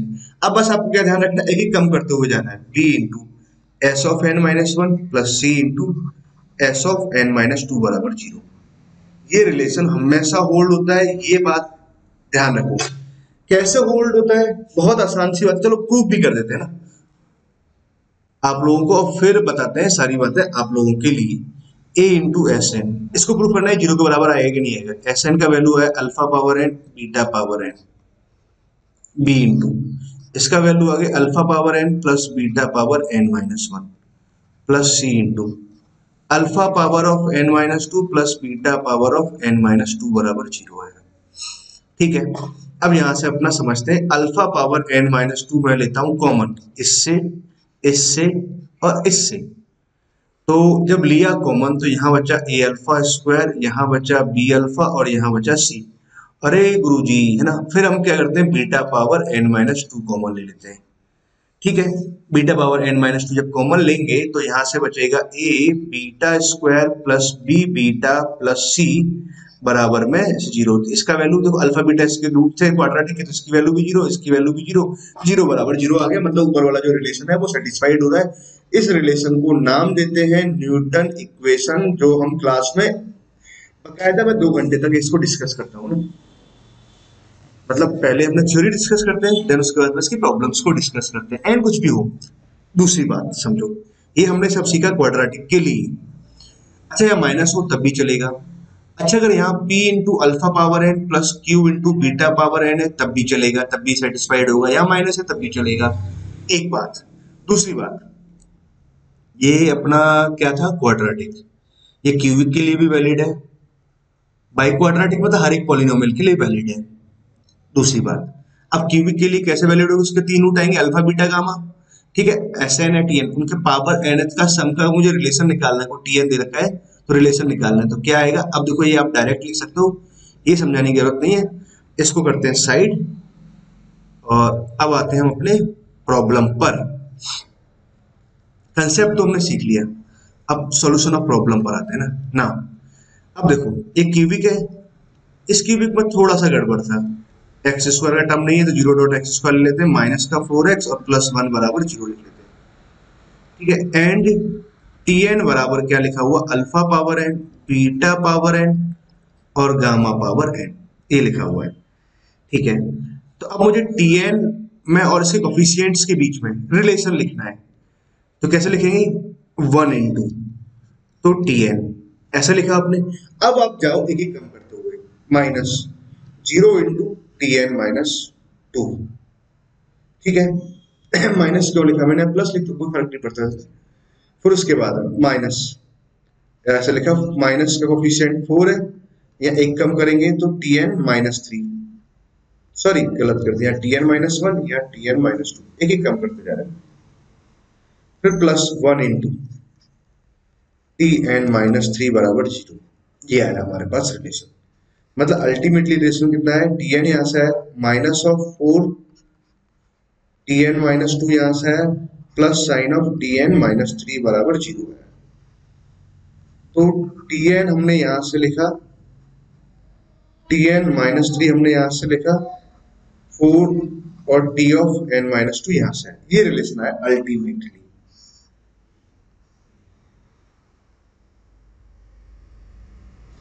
ठीक है, ये हमारे पास रिलेशन है। अब समझते हैं बात को, सवाल पे आते हैं, अब ऑप्शंस की तरफ आते हैं। इस रिलेशन को मैं यहाँ लिख लेता हूँ ताकि मुझे बार बार इसकी जरूरत पड़ती रहेगी। तो टी एन हमने यहाँ लिखा minus of 4 times of t n minus 2 plus t of n minus 3 बराबर 0। ठीक है, तो और सिंप्लीफाई करके लिख सकते थे, ये लिख सकते थे अपने, है ना, 4 टी एन माइनस 2। ठीक है, यहाँ तक की बात समझ में आई ना? करते हैं इसको नीचे। अब हम आते हैं, क्वेश्चन अपने आप में क्वेश्चन था, थोड़ा बहुत उसको सिंप्लीफाई करके समझना। अब ऑप्शंस अपने आप में छोटे छोटे क्वेश्चंस हैं। कलर चेंज करते हो, ए के बारे में बात करते हैं। पूछा हुआ है T6 minus of 4 times of T4। ठीक है, ये लिखना है। तो देखो यहां से लिखता हूं मैं, n का वैल्यू 6 डाला, 6 डालेंगे तो यहाँ पे 4 आ जाएगा, और यहाँ पे कितना आ जाएगा? माइनस T3 आ जाएगा। तो माइनस T3, माइनस T3 को अगर मैं देखूं, माइनस साइन T3 में यहां से लिखूं तो alpha cube beta cube plus gamma cube आया। ठीक है, अब देखो इसके अगर सम ऑफ रूट अगर आप यहाँ से लिखोगे तो सम ऑफ रूट तो कितना आ जाएगा? 0 आ जाएगा। कोफिशिएंट ऑफ एक्स स्क्वायर कितना आ रहा है? 0 आ रहा है।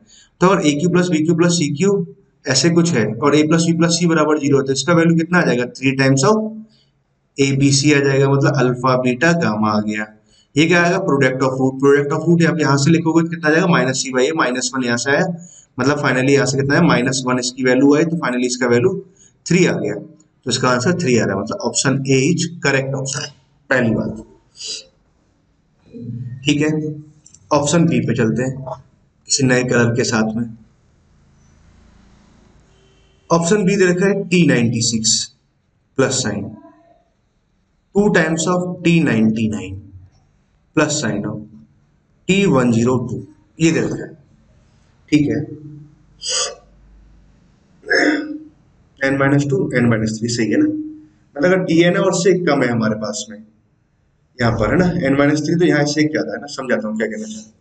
अब देखो ऑप्शंस को अगर मैं बहुत ध्यान से अगर समझूं तो T98 है ना, T96, तो देखो इसमें 2 लिखा हुआ है, तो मुझे इसमें चाहिए ना। एक काम करते हैं, इसको मैंने ऐसे लिखा है T96 T99, इन दोनों का ब्रैकेट बनाया, T99 यहाँ लिखा और T102 यहाँ लिखा। तो टी एन यहाँ पर है, उससे 3 कम यहाँ लिखा, टी एन यहाँ पर और 3 कम यहाँ से लिखा ना, 3 टर्म्स कम होकर आ रहा है। तो इसका वैल्यू कितना आ रहा है? 4 टाइम्स ऑफ, जो कम है उससे एक ज्यादा आ रहा है, मतलब ये T97 आया। ठीक है, यहाँ 3 है, इससे कम है ना, इतना है, तो ये 4 टाइम्स आएगा, और जो कम है उससे एक ज्यादा आ जाएगा। कितना आ जाएगा? 100 यहाँ से आ गया। वाह, ये बात तो समझ में आई। अच्छा, 4 तो यहाँ से कॉमन आया, T100 उससे 3 कम यहाँ से है T97, तो इसका वैल्यू कितना है? 4 टाइम्स ऑफ T98 आ जाएगा। तो ये तो भैया 16 टाइम्स ऑफ T98 आया, एकदम बिल्कुल सही है। Option b is correct option, बिल्कुल सही जवाब आप लोगों का। वैसे जवाब क्या था आप लोगों का, मुझे भी नहीं पता ना, मतलब अगर आपने सही किया ना, अगर इस तरह से कर रहे हो तो ठीक है। ऑप्शन सी की बात करते हैं ना, सी अपने आप से आप ट्राई कर सकते हो सिमिलरली, है ना। ऑप्शन सी को मैं टेस्ट नहीं कर रहा है, डू योर सेल्फ, अपने आप दिमाग का घोड़ा दौड़ाए, है ना। ना अगला प्रॉब्लम डिस्कस करते हैं कि अल्फा बीटा गामा इसके रूट से, तो greatest integer of alpha, greatest integer of beta, greatest integer of gamma का वैल्यू कितना आएगा। अब देखो ये सवाल आप लोग जब आईआईटी की तैयारी कर रहे होते हैं ना, जेईई एडवांस की, और आपने बहुत ही रिग्रेसिवली तैयारी की है, तो ऐसी प्रॉब्लम अपने क्लास नोट्स में की होगी, है ना। Greatest integer alpha beta gamma इसकी के रूट है, तो बताओ greatest integer alpha, greatest beta, greatest gamma कितना होगा। पहला काम, इसका डायग्राम बनाओ, चित्र बनाओ। एफ एक्स बराबर कितना दे रखा है, x cube minus of 4x plus 1, यही है ना। ठीक है, इसका चित्र बनाते टाइम आप लोग एफ डैश एक्स जरूर निकालते हो, 3x² माइनस का 4 बराबर में 0 कर दो।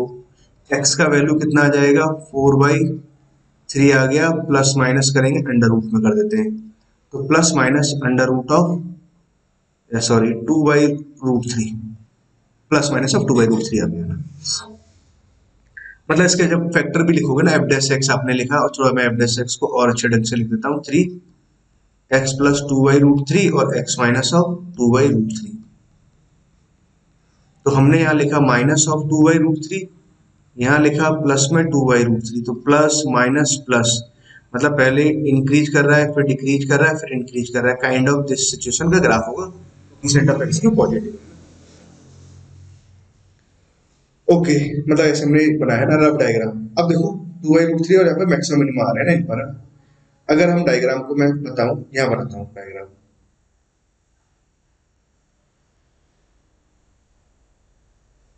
तो हमने क्या किया, यहाँ -2/√3 ले लेते हैं, यहाँ 2/√3 ले लेते हैं, ठीक है। Coefficient of x cube positive है, क्यों बार बार बोल रहा हूँ उसको बताता हूँ। और उसके बाद में एक्स को 0 पे वैल्यू कितनी आ रही है, 1 आ रही है, ठीक है। डायग्राम, अब 2/√3 पे वैल्यू निकालो एक बार कि वैल्यू कैसी आई, तो एफ ऑफ 2/√3 और एक और वैल्यू निकालो एफ ऑफ माइनस ऑफ 2/√3 पर। 2/√3 पे वैल्यू निकालेंगे तो यहाँ से कितना आ जाएगा, 8/3√3, 8/3√3, 2/√3 अगर पुट करें तो माइनस ऑफ 8 अपॉन, क्या बात हो रही है यहाँ पर, इसका वैल्यू हमने 2/√3 यहाँ पुट कराया, तो 8/3√3 आएगा ना, 3√3, यहाँ से आ जाएगा 8/√3 प्लस का 1, ठीक है। तो 3 से ऊपर नीचे मल्टीप्लाई डिवाइड कर देते हैं, बस मुझे पॉजिटिव नेगेटिव से मतलब था ना। तो इसकी वैल्यू कितनी आ जाएगी, -24 प्लस में तो नेगेटिव आ रही है, तो नेगेटिव आ रही है, तो डायग्राम कुछ ऐसे गया, और 0 पे वैल्यू तो घर बना रही थी, ठीक है। 2/√3 पे वैल्यू कैसे आ रही है, -2/√3 पर वैल्यू निकालते हैं। -2/√3 पे वैल्यू निकालेंगे तो माइनस का 8/2√3, सॉरी 3√3, यहाँ माइनस माइनस प्लस हो जाएगा, तो 2/√3 पुट कराएंगे तो यहाँ बनेगा 8/√3 प्लस का 1, 3 से ऊपर नीचे मैंने पॉजिटिव वैल्यू जाएगी। कहने का मतलब ये है कि डायग्राम ऐसे ऊपर से निकला, यहाँ मैक्सिमम बनाएंगे ना, ये बना। अब देखो यहाँ 0 है, ये वैल्यू 1 है। अब आपको रूट्स को समझना है, तो भैया एक रूट तो ये आया, एक रूट ये आया, और एक रूट हमारे पास ये आया, 3 रूट आए ना, ये रूट, ये भी एक रूट, ये भी एक रूट। अब देखो रूट्स के पोजीशन, आपको पता एग्जैक्टली रूट तो नहीं निकालना, उसका ग्रेटेस्ट इंटीजर चाहिए, तो 2 पे वैल्यू और चेक करो, x³ माइनस 4x प्लस 1 और एफ एक्स बराबर 2 पे वैल्यू निकालते हैं। देखो 2 पर वैल्यू अगर निकाला तो यहाँ से 8 माइनस 8 तो 0 हो जाएगा, प्लस 1 मतलब पॉजिटिव आ रहा है 2 पे वैल्यू, मतलब एक रूट आपका कहाँ आ रहा है, 1 और 2 के बीच में आ रहा है। इतनी बात, एक रूट आपको 0 और 1 के बीच में पता ही है ना, 2/√3 मतलब ये 1 पॉइंट समथिंग है ना।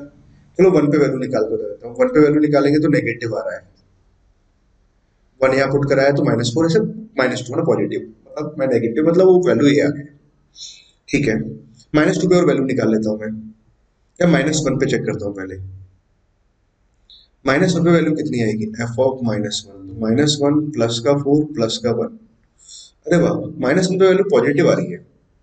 -2/√3 हमारे पास में कितना आएगा, ये वन पॉइंट समथिंग को यहाँ से डिवाइड कराएंगे तो पॉइंट समथिंग कुछ ऐसा है -1 पे, चलो वैल्यू पॉजिटिव आई, -2 पे वैल्यू निकालता हूँ, माइनस का 8 और प्लस का 8 कैंसिल हो गया, -2 पे वैल्यू कैसे आ रही है, पॉजिटिव ही आई, -2 पे वैल्यू कितनी आई, पॉजिटिव आई क्या, बहुत ढंग से करते हैं, माइनस का 8 तो हमने यहाँ से किया, प्लस का 8 यहाँ से आ जाएगा, प्लस का 1, -8 प्लस 1 तो पॉजिटिव आ रही है, -2 पे वैल्यू भी पॉजिटिव आई, -3 पे वैल्यू निकालते हैं तो -23 -3 पर वैल्यू एफ ऑफ -3, -27 -3 पे वैल्यू निकाल रहा हूँ तो यहाँ प्लस का 12 आया और यहाँ प्लस का 1 आया तो 3 पे -3 वैल्यू नेगेटिव आ रही है।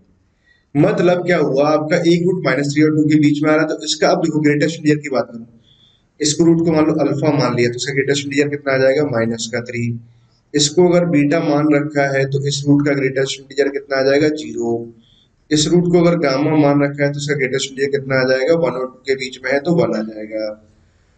सब कुछ अगर सही किया है तो तीनों का सम कितना आ जाएगा, -3 था ये, इसको क्या क्या लिख दिया, -3, तो सबका सम कितना आ जाएगा, -2 आ जाएगा, -2 दिया जाएगा, वेरी गुड, -2 दिया।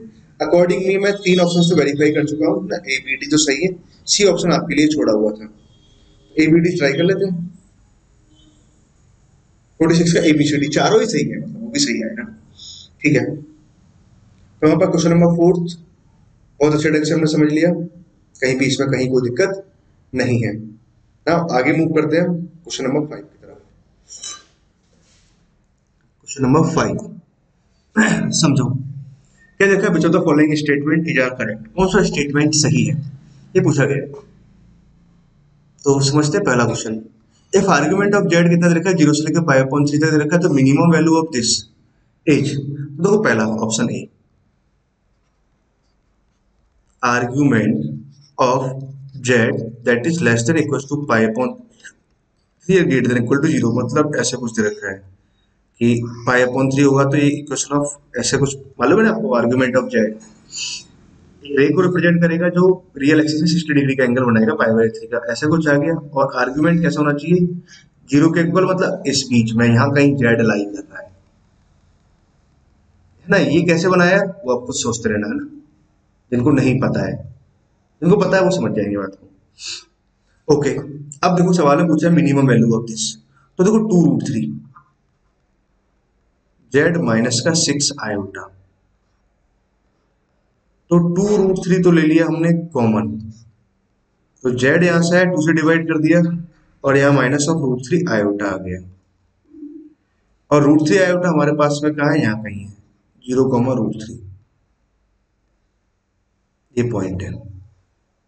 हमें क्या चाहिए, इसका मिनिमम, मतलब इसका मिनिमम निकाल दें। इसका मिनिमम का मतलब समझ में आता है, ये तो डिस्टेंस होता है, मोड का मतलब डिस्टेंस, जेड का हमें कहाँ से डिस्टेंस निकालना है, यहाँ से, जेड यहाँ कहीं है, यहाँ कहीं है, तो भैया ये डिस्टेंस मिनिमम कब होगी, जब परपेंडिकुलर डिस्टेंस जो होगी वही डिस्टेंस कैसा होगा, अपने आप में मिनिमम होगा। बताइए जेड -√3 आयोटा ये लिखा हुआ है, जेड नॉट मान लेते इस पर्टिकुलर जेड नॉट पर, ये डिस्टेंस निकालना है ना, मान लो ये डी मान लिया, ये एंगल 60 है तो ये एंगल कितना होगा, 30 होगा, ये एंगल, ये लेंथ कितना हमारे पास में, √3 लेंथ है, ठीक है। अब सामने इस एंगल के सामने हमें परपेंडिकुलर पता है, 90 हाइपोटेनस पता है, तो साइन लगा दें, साइन 30 कितना आ जाएगा, D upon perpendicular upon hypotenuse, यहाँ से √3 आ गया, यहाँ से कितना आ जाएगा, ये 1/2 आया, तो डी बराबर कितना आ जाएगा, तो डी बराबर आ जाएगा √3/2 आ गया डिस्टेंस। अब देखो इसका वैल्यू अगर मैं यहाँ लिखूं, मिनिमम वैल्यू अगर मुझे लिखना है, मिनिमम वैल्यू, तो 2√3 तो यहाँ लिखा हमने, इसका वैल्यू कितना है, √3/2 आया, 2 से 2 कट गया, फाइनली अपना आंसर 3 आ रहा है, ये अपना आंसर है। एक बार कैलकुलेशन मिस्टेक भी आप कहीं ना कहीं चेक कर सकते हो, अगर नहीं हुआ है तो मतलब ये आंसर सही, मतलब 3 आ रहा है ना, और इसने क्या दिया, 6 दिया, मतलब पहला हमारे इस अकॉर्डिंग तो गलत है ना। दूसरे पे चलते हैं, option b, argument of z -2 है ना, ऐसे कुछ दे रखा। अच्छा, जैसे आपने ये लिखा ना π/2, तो समझ जाना चाहिए कि ये सेमी सर्कल है और सर्कल का एक हिस्सा आ रहा है ना, ऑप्शन ए, तो इसको हटा देते हैं, ऑप्शन बी की बात करते हैं। ऑप्शन बी में अगर बात की जाए, आर्ग्यूमेंट ऑफ जेड -2 अपॉन में कितना लिखा हुआ है, जेड +2 आयोटा बराबर में π/2, तो ये बात समझ में आई कि it represent equation of semi circle. तो तो इसका कहाँ से पास कर रहा है 2,0, तो 2,0 तो हमने यहाँ पे ले लिया। ये आ जाएगा 0,-2 यहाँ पे ले लिया। ये डायमीटर बनेगा और ये दोनों पॉइंट इंक्लूड नहीं होंगे। सर्कल यहाँ 90 डिग्री बन रहा है, सर्कल मतलब ऐसे पास कर रहा होगा। अभी मैं कंप्लीट सर्कल बना देता हूँ फिर बताऊंगा एक्चुअल सर्कल क्या होगा। ठीक है, अब क्या ऊपर का हिस्सा आएगा नीचे का हिस्सा आएगा, बस इतनी सी बात का ध्यान रखना है। अच्छा, इसके अलावा अगर मैं वेक्टर लिखूंगा तो भैया ये वेक्टर कितना बनेगा z माइनस जेड प्लस का 2। ठीक है, ये वेक्टर लिखा z माइनस दिस है ना, ये वाला वेक्टर अगर मैं लिखूं, सॉरी ये 2 आएगा यहाँ पर और यहाँ आ जाएगा z माइनस और 2। एंटी क्लॉकवाइज अगर मैं रोटेशन लूं तो भैया लगाएंगे ना rotation formula, z minus 2 upon Z plus 2 आएगा, इसका मैग्नीट्यूड वगैरह ऐसे लिखा, तो इसका आर्गुमेंट कितना है π/2 है। मतलब ये सही, मतलब इसका डायग्राम बनाएंगे तो ऊपर वाला डायग्राम आएगा, नीचे वाला नहीं आएगा, इसको काट देते हैं। अच्छा, इस बार चीज ये वाले पॉइंट भी नहीं आएंगे, इस बात को भी ध्यान रखना है। तो ये अपना एग्जैक्ट डायग्राम आया। यहाँ तक की बात तो समझ में आई। पूछा क्या है मिनिमम वैल्यू ऑफ दिस, तो पॉइंट जेड का इस वाले पॉइंट से मिनिमम डिस्टेंस निकालना है ना, पता है मॉड का मतलब डिस्टेंस है, तो जेड का इस पॉइंट से डिस्टेंस, जेड कहाँ चल रहा है सर्कल पे चल रहा है, सर्कल पर चल रहा है। ठीक है, अब पॉइंट हमारे पास में कहाँ आ रहा है, यहाँ कहीं आ रहा है ना। पॉइंट क्या है -3,3, एक्स का वैल्यू नेगेटिव तो -3,3। अब इस पॉइंट का सर्कल से डिस्टेंस भैया क्या रहेगा, सेंटर से डिस्टेंस ऐसे निकाला आपने, तो ये समझो ना ऐसे एक आर्क का हिस्सा है और यहाँ से डिस्टेंस निकाल रहे हैं, तो ये डिस्टेंस निकालेंगे तो भैया सेंटर से जो डिस्टेंस आया, तो ये जो डिस्टेंस आई, मान लो ये पॉइंट पी है, ये पॉइंट ए है, तो ये लेंथ निकालना है मुझे। और ये पी ए लेंथ की अगर मैं बात करूं तो इसका अगर सेंटर लिखूं तो मिड पॉइंट कितना आ जाएगा इसका, एक्स कोऑर्डिनेट, तो यहाँ से 1 आया, यहाँ -1 आया, पॉइंट पी के कोऑर्डिनेट है 3,-3,3, ये आया। इसका जो रेडियस है, रेडियस कितना आ जाएगा इसका ना, इन दोनों पॉइंट के बीच की डिस्टेंस कितनी आ जाएगी हमारे पास में 2r बराबर 4 + 4 तो 8 आ जाएगा, मतलब 2√2 आ जाएगा। तो 2√2 आया तो 2 से 2 कट गया, r का वैल्यू √2 आया, तो रेडियस इसका आ जाएगा √2। ठीक है, अब क्या करना है मुझे पी ए लेंथ लिखना है, तो टोटल में से cp माइनस आर लगाता हूँ, cp माइनस आर सेंटर से प्रोबेबल डिस्टेंस। तो देखो 1 - 3 कराएंगे तो 16 यहाँ से बना, 3 + 1 क्या करेंगे तो 16 यहाँ से बनेगा। ठीक है, तो यहाँ से आगे 32 माइनस का r लिखता हूँ, रेडियस कितना आ जाएगा √2। अच्छा, यहाँ पर 32 लिखा हुआ तो कितना लिख सकते हैं 16 × 4 लिख सकते हैं, तो 4√2 यहाँ से आ गया, -√2 यहाँ से आया, तो मतलब ये तो कितना आ गया 3√2 आया। तो मिनिमम डिस्टेंस वो कितना आएगा 3√2 आएगा। क्या दिया है बिल्कुल दे रखा है, ये है, ये अपना सही आंसर है। अच्छा, 4 प्रॉब्लम्स लिखी है बच्चों, आपको पता है अलग अलग तरह की है ना, बहुत ही बढ़िया बढ़िया प्रॉब्लम्स, मतलब जेईई मेन के हिसाब से दिखाए तो 4 प्रॉब्लम्स, और आपको अगर पता है ना सारी बातें। अच्छा देखो, अगर आपको सारी बातें पता है ना तो सब प्रॉब्लम बहुत आसान आसान से फटाफट फटाफट कर सकते हो ना। अगला प्रॉब्लम सी पे बात करते हैं। Z1 Z2 lying on this ना, मतलब Z1 Z2 इस पे लाइक कर रहा है। अच्छा, इसको मैं यही सॉल्व कर दूंगा। मॉड ऑफ Z1 बराबर 5 है, मॉड ऑफ Z2 बराबर कितना है 5 है। ठीक है, आपको इसका वैल्यू दे रखा है, इसका वैल्यू पूछा हुआ। अरे यार, ये तो मुझे बहुत अच्छे से याद रहता है, क्लास में बहुत बढ़िया से प्रॉब्लम बताते हैं बच्चों को और बकायदा फोकस भी कराते हैं। भैया याद रखा करो इसको, mod of Z1 square mod of Z2 square, ये आता है एक फॉर्मूला। ठीक है, तो इसकी हेल्प से मैं इसको फटाफट निकाल दूंगा। इसका वैल्यू चाहिए, इसका वैल्यू कितना दे रखा है 2 दे रखा है, तो 4 आ गया। ये कितना दे रखा है 5, मॉड ऑफ Z1 कितना 5 है, तो 5 का स्क्वायर कितना 25, 25 50, 50 का हमने 2 से मल्टीप्लाई किया तो 100, और यहाँ से कितना आ जाएगा ये Z1 plus mod of Z2 का होल स्क्वायर। 100 इधर गया तो 96, तो mod of Z1 plus Z2 अगर हम लिखेंगे तो √96, और 96 को मैं क्या लिख सकता हूँ 16 × 6 ऐसे लिख सकते हैं। 48 है ना, ऐसे कुछ आ गया ना, सही बात है। यह जाएगा 4√6, सही है एकदम बिल्कुल सही है। तीसरा वाला सवाल भी ना, चौथे की तरफ चलते हैं, जगह बनाते हैं फिर से। देखो, अगर आप ये सब बातें सब प्रॉब्लम सॉल्व करते हो ना तो बहुत सारी बातें आप सीखते हो। जिन बच्चों की नहीं भी तैयारी है तो रिवीजन थ्रू द प्रॉब्लम्स, अभी प्रॉब्लम्स के थ्रू रिवीजन हो रहा है ना। अगला प्रॉब्लम, कलर भी कुछ ब्लू लेते हैं, 2 4 ही कलर है। Argument of z minus 1 is less than equal to 3 pi by 4 and that is greater than equal to pi by 4। ठीक है समझो बात।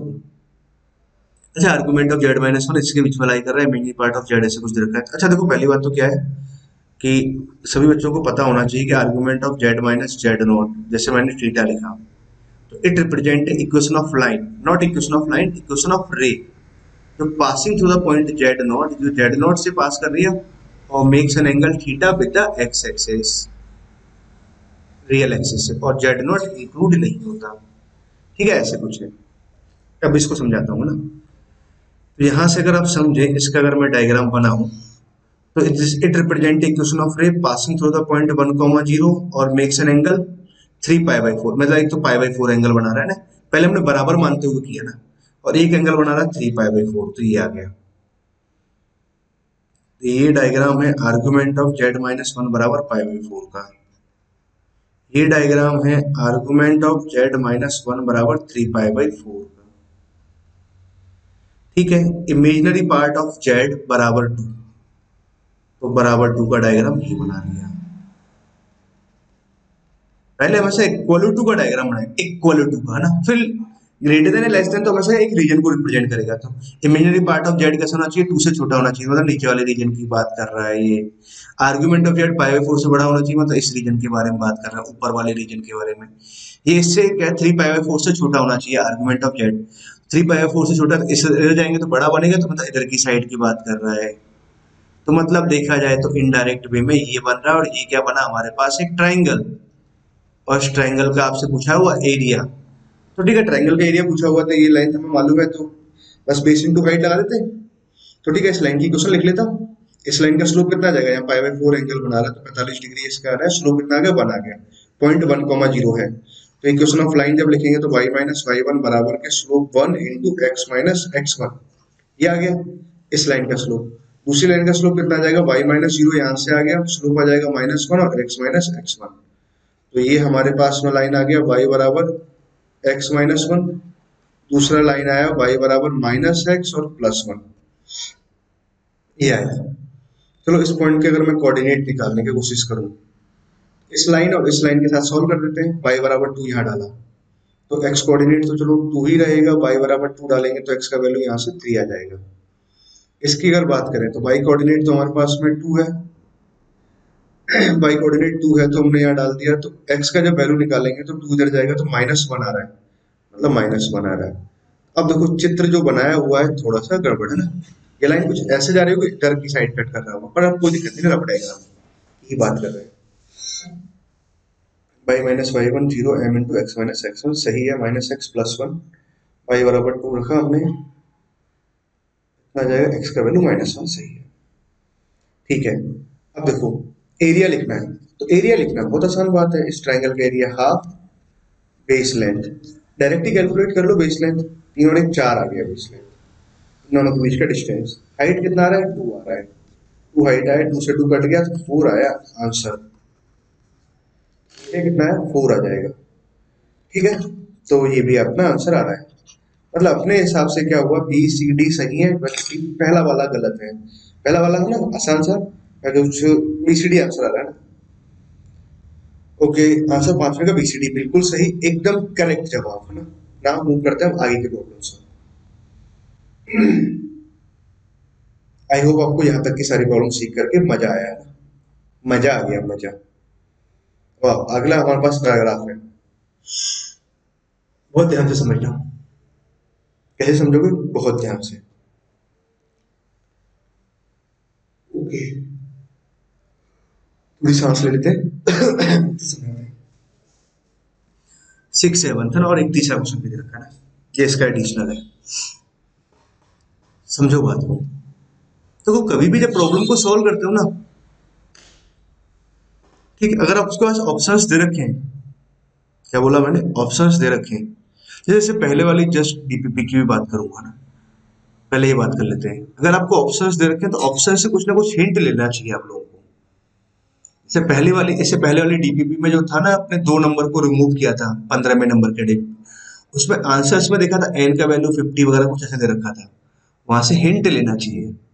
प्रॉब्लम को सॉल्व करना है तो कैसे सॉल्व करें।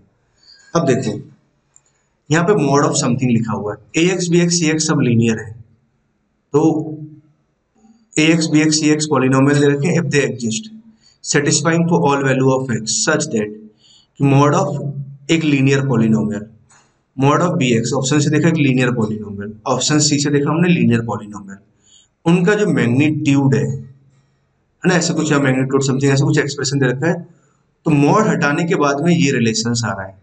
मतलब अगर समझा जाए ध्यान से अगर बात को कि भाई मॉड को कहाँ कहाँ मतलब इसे कहाँ कहाँ बदल रहा है डेफिनेट, -1 से पहले मतलब -1 से पहले और 0, -1 से पहले, -1 और 0 और 0 के बाद में से डेफिनेशन आ रही है। मतलब क्या रहा हमारे पास में, अगर मैं इसको अगर एफ एक्स मानूं तो एफ एक्स क्या रहा होगा मेरे पास में, ठीक है। तो फिर आपके पास में अगर एफ एक्स मान लिया तो कंपैरिजन से आपको ए x b x c x निकाल लें। मतलब अगर बात कही जाए और समझी जाए तो अगर मैं एफ एक्स अगर लिखने की कोशिश करूं, एफ एक्स को मैं क्या लिख सकता हूं, alpha mode of x plus one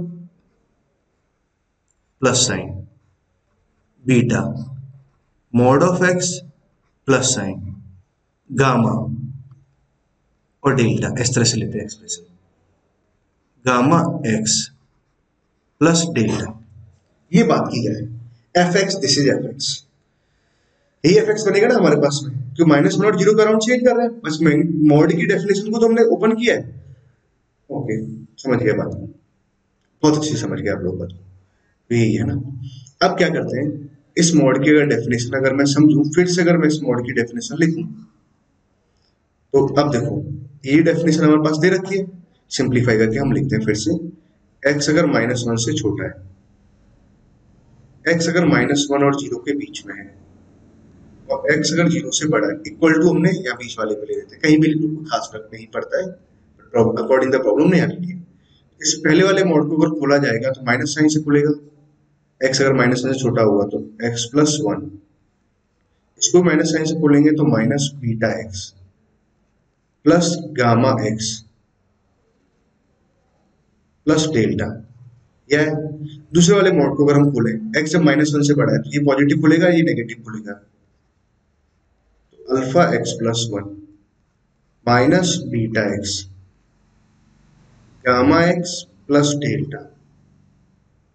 x अगर पॉजिटिव है तब तो पहला वाला भी पॉजिटिव खुला x प्लस 1, दूसरा वाला भी पॉजिटिव खुलेगा बीटा एक्स गामा एक्स और डेल्टा। ये है हमारे पास रिलेशन। नाउ समझे बात को बहुत ही ध्यान से।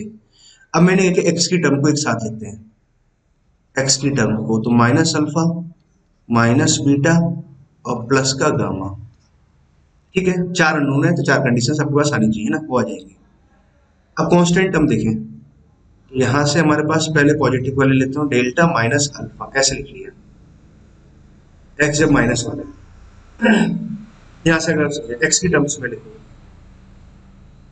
अल्फा यहां से आ रहा है, माइनस बीटा यहां से आया, प्लस का गामा यहां से आया। कांस्टेंट टर्म देखूं तो अल्फा प्लस डेल्टा आया, तो एक्स कैसा आ रहा है, -1 और 0 के बीच में, ठीक है। एक्स पॉजिटिव है तो हमारे पास क्या है, एक्स की टर्म को लिखें तो अल्फा बीटा और गामा, ये है कांस्टेंट टर्म, अल्फा यहां से आया प्लस का डेल्टा आया, एक्स कितना आ रहा है, 0 से बड़ा आ रहा है। ये डेफिनेशन आ रही है ना। अब देखो अगर ये तो डेफिनेशन दे रखी है, क्या क्या दे रखा है, -1, मैं डेफिनेशन को यहां लिख देता हूं, -1 एक शायद 3x प्लस 2 था, शायद 3x प्लस 2, और दूसरा -2x प्लस 2, ठीक है। ये कंडीशन से रखिए अंडर दिस इंटरवल, ठीक है। तो देखो इसकी वैल्यू -1 आनी चाहिए ना, जब x -1 से छोटा है तो इसकी वैल्यू -1 आनी चाहिए। तो इसका मतलब क्या हुआ, इसका मतलब ये हुआ, हमें इसको आगे सॉल्व करके तो इस वाले पार्ट की वैल्यू तो -1 आएगी और इसकी वैल्यू 0 आएगी। तो एक बात तो ये समझ में आएगी, alpha minus beta plus gamma, ये 0 होना चाहिए, एंड डेल्टा माइनस अल्फा का वैल्यू कितना आना चाहिए, -1 आना चाहिए। इसको इन दोनों से कंबाइन करके ये रिजल्ट है। यहां से अगर मैं देखूं, alpha minus beta plus gamma, अच्छा, इसको लिखने का तरीका मैं अलग रखता हूँ ना, ऐसे नहीं रखता, ऐसे रखते हैं। एक्स कोफिशिएंट को कंपेयर किया था ना, तो minus alpha minus beta plus gamma बराबर 0 आया, ठीक है। और यहाँ से डेल्टा माइनस अल्फा बराबर कितना आ जाएगा, माइनस। यहाँ से अगर एक्स कोफिशिएंट को कंपेयर कराएंगे तो alpha minus beta plus gamma बराबर में कितना आ जाएगा, 3 आ जाएगा। और यहाँ से आ जाएगा alpha plus delta, alpha plus delta का वैल्यू 2 आ जाएगा। इसके बाद बात करें तो alpha plus beta plus gamma का वैल्यू कितना आ रहा है, -2 आया। और यहाँ से अल्फा प्लस डेल्टा का वैल्यू कितना आ जाएगा, प्लस का 2 आ जाएगा। अल्फा प्लस डेल्टा ना सी है ना। अब देखो मुझे सिंप्लीफाई करना है। अल्फा डेल्टा देखा है तो एक काम करते हैं ना, इन दोनों से अल्फा और डेल्टा निकाल सकते हैं अपने बहुत आसानी से। दोनों को जोड़ दिया, दोनों को जोड़ दिया तो 2 डेल्टा, दोनों को जोड़ दिया तो यहाँ 1 बना, तो डेल्टा बराबर यहाँ हाफ आ गया। डेल्टा बराबर हाफ यहाँ से आया तो हाफ इधर जाएगा, तो अल्फा का वैल्यू यहाँ से कितना आ जाएगा, 3/2 आया। अल्फा और डेल्टा का वैल्यू तो यहाँ से निकला। अल्फा का वैल्यू ना, अब इन दोनों को जोड़ देते हैं, घटा देते हैं ना, सब्ट्रैक्ट करते हैं। सब्ट्रैक्ट करने से क्या हुआ, ये घट जाएगा ये हट जाएगा, तो यहाँ से माइनस का 2 बीटा आया, यहाँ से 5 आया, तो बीटा बराबर कितना आ गया, माइनस का 5 आया। बीटा का वैल्यू ये आ गया, अल्फा का वैल्यू आ गया, गामा का वैल्यू आ गया, बस डेल्टा का वैल्यू, गामा का वैल्यू और निकालना है। तो गामा का वैल्यू मैं यहाँ से लिख लेता हूँ, गामा बराबर कितना आ रहा है, अल्फा प्लस बीटा। अल्फा का वैल्यू कितना आया, हाफ आया। बीटा का वैल्यू कितना आ रहा है, -5/2 आया, तो -4/2 आया, तो माइनस का 2 आया। इससे गामा का वैल्यू आ गया। ये सारी वैल्यूज हमारे पास आ गई।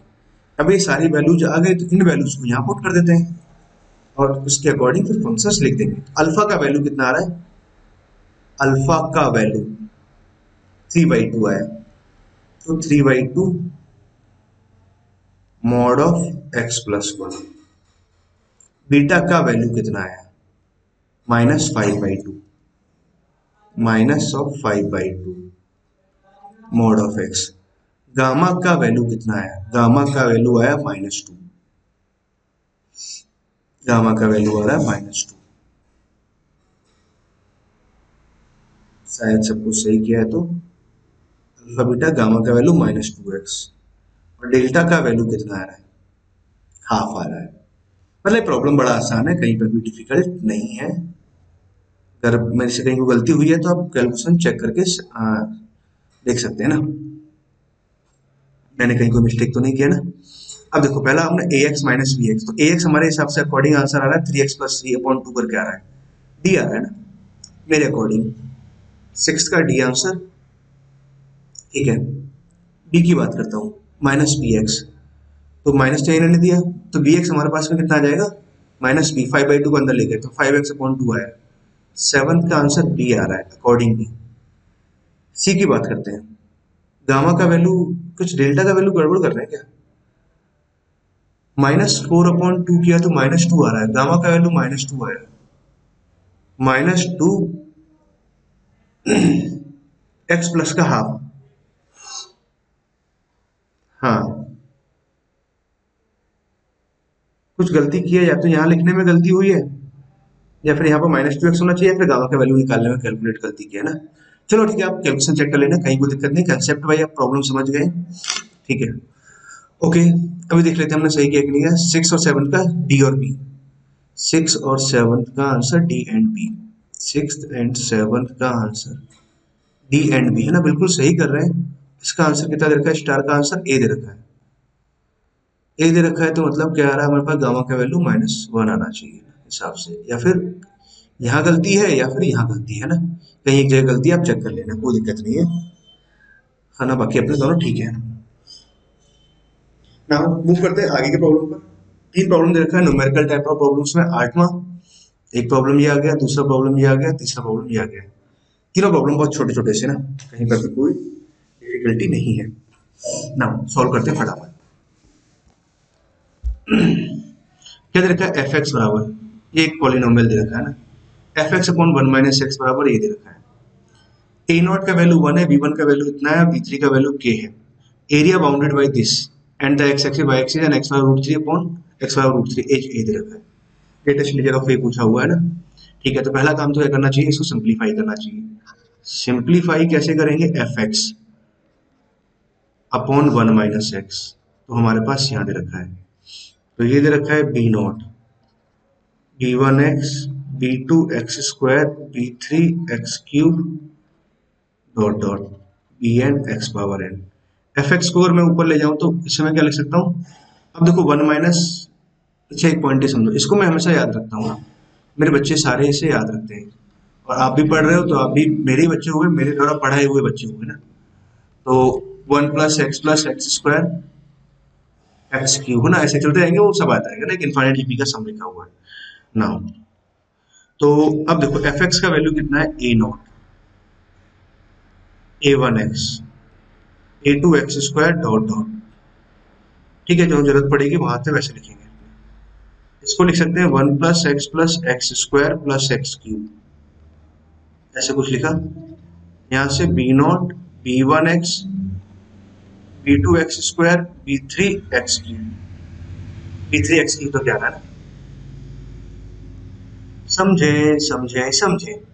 अब देखो कंपेयर करता हूँ, कंपेयर क्या करेंगे हम, पहले कांस्टेंट टर्म कंपेयर करते हैं। तो ए नॉट को इधर मल्टीप्लाई किया तो इधर से ए नॉट आया, यहाँ से कांस्टेंट टर्म कितना है, बी नॉट आया, तो दोनों बराबर है, तो एक्स के हर एक वैल्यू के लिए बराबर आने। अब एक्स के टर्म को कंपेयर करते हैं, कांस्टेंट को कंपेयर किया, कोफिशिएंट ऑफ एक्स को कंपेयर करते हैं।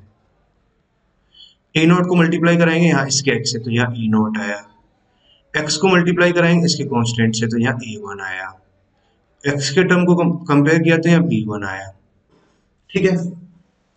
नाउ एक्स स्क्वायर के टर्म को कंपेयर करते हैं, कोफिशिएंट ऑफ एक्स स्क्वायर,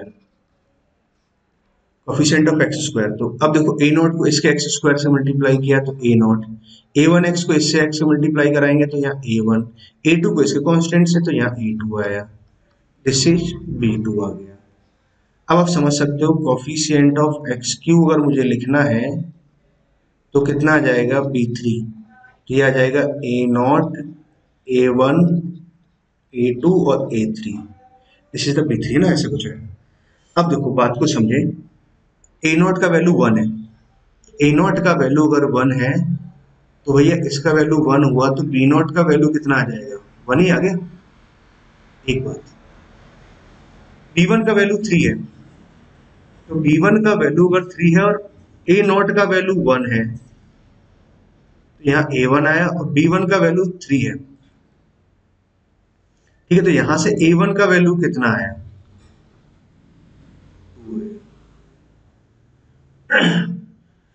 ठीक है, ए नॉट का वैल्यू वन है, लाइट जा चुकी है तो स्क्रीन आपको ढंग से दिखाई दे रही होगी ना।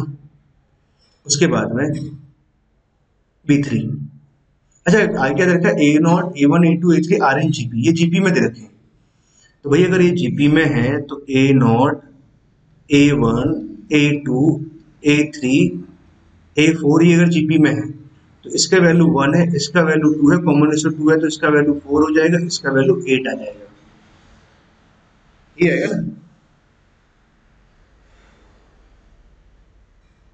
ओके, वन टू इसका डबल करेंगे तो टू फोर, ऐसा कुछ आ जाएगा ना। हमसे पूछा हुआ है बी थ्री बराबर के, देखो सबकी वैल्यूज अगर मैं पुट कराऊं, ए नॉट का वैल्यू वन आया, इसका वैल्यू टू आया, इसका वैल्यू टू स्क्वायर आया और इसका वैल्यू टू क्यूब आया, ठीक है, दिस इज बी थ्री। तो एट लिखा हुआ है, 12 लिखा हुआ है, तो 14 और एक 15, मतलब बी थ्री का वैल्यू कितना आ रहा है, 15 आ रहा है, ठीक है, बी थ्री 15 है, तो बी थ्री अगर 15 है तो भाई बराबर कितना दे रखा है, बराबर के, तो बी थ्री का वैल्यू के, तो मतलब ये 15 दे रखा है ना, अगर पॉइंट को समझें। हमारे पास में अगर 15 है, अब बात करते हैं ना,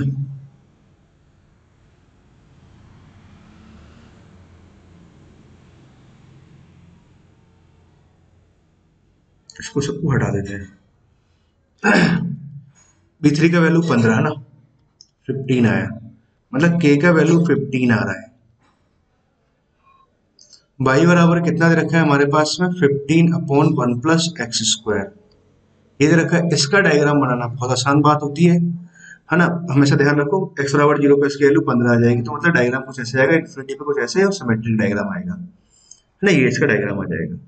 x बराबर √3 हमारे पास यहाँ पे लिखा हुआ है, ठीक है। ये है x एक्सिस, y एक्सिस हमने ले लिया, और x बराबर √3 से बाउंडेड एरिया ये आया, पूरा बाउंडेड एरिया।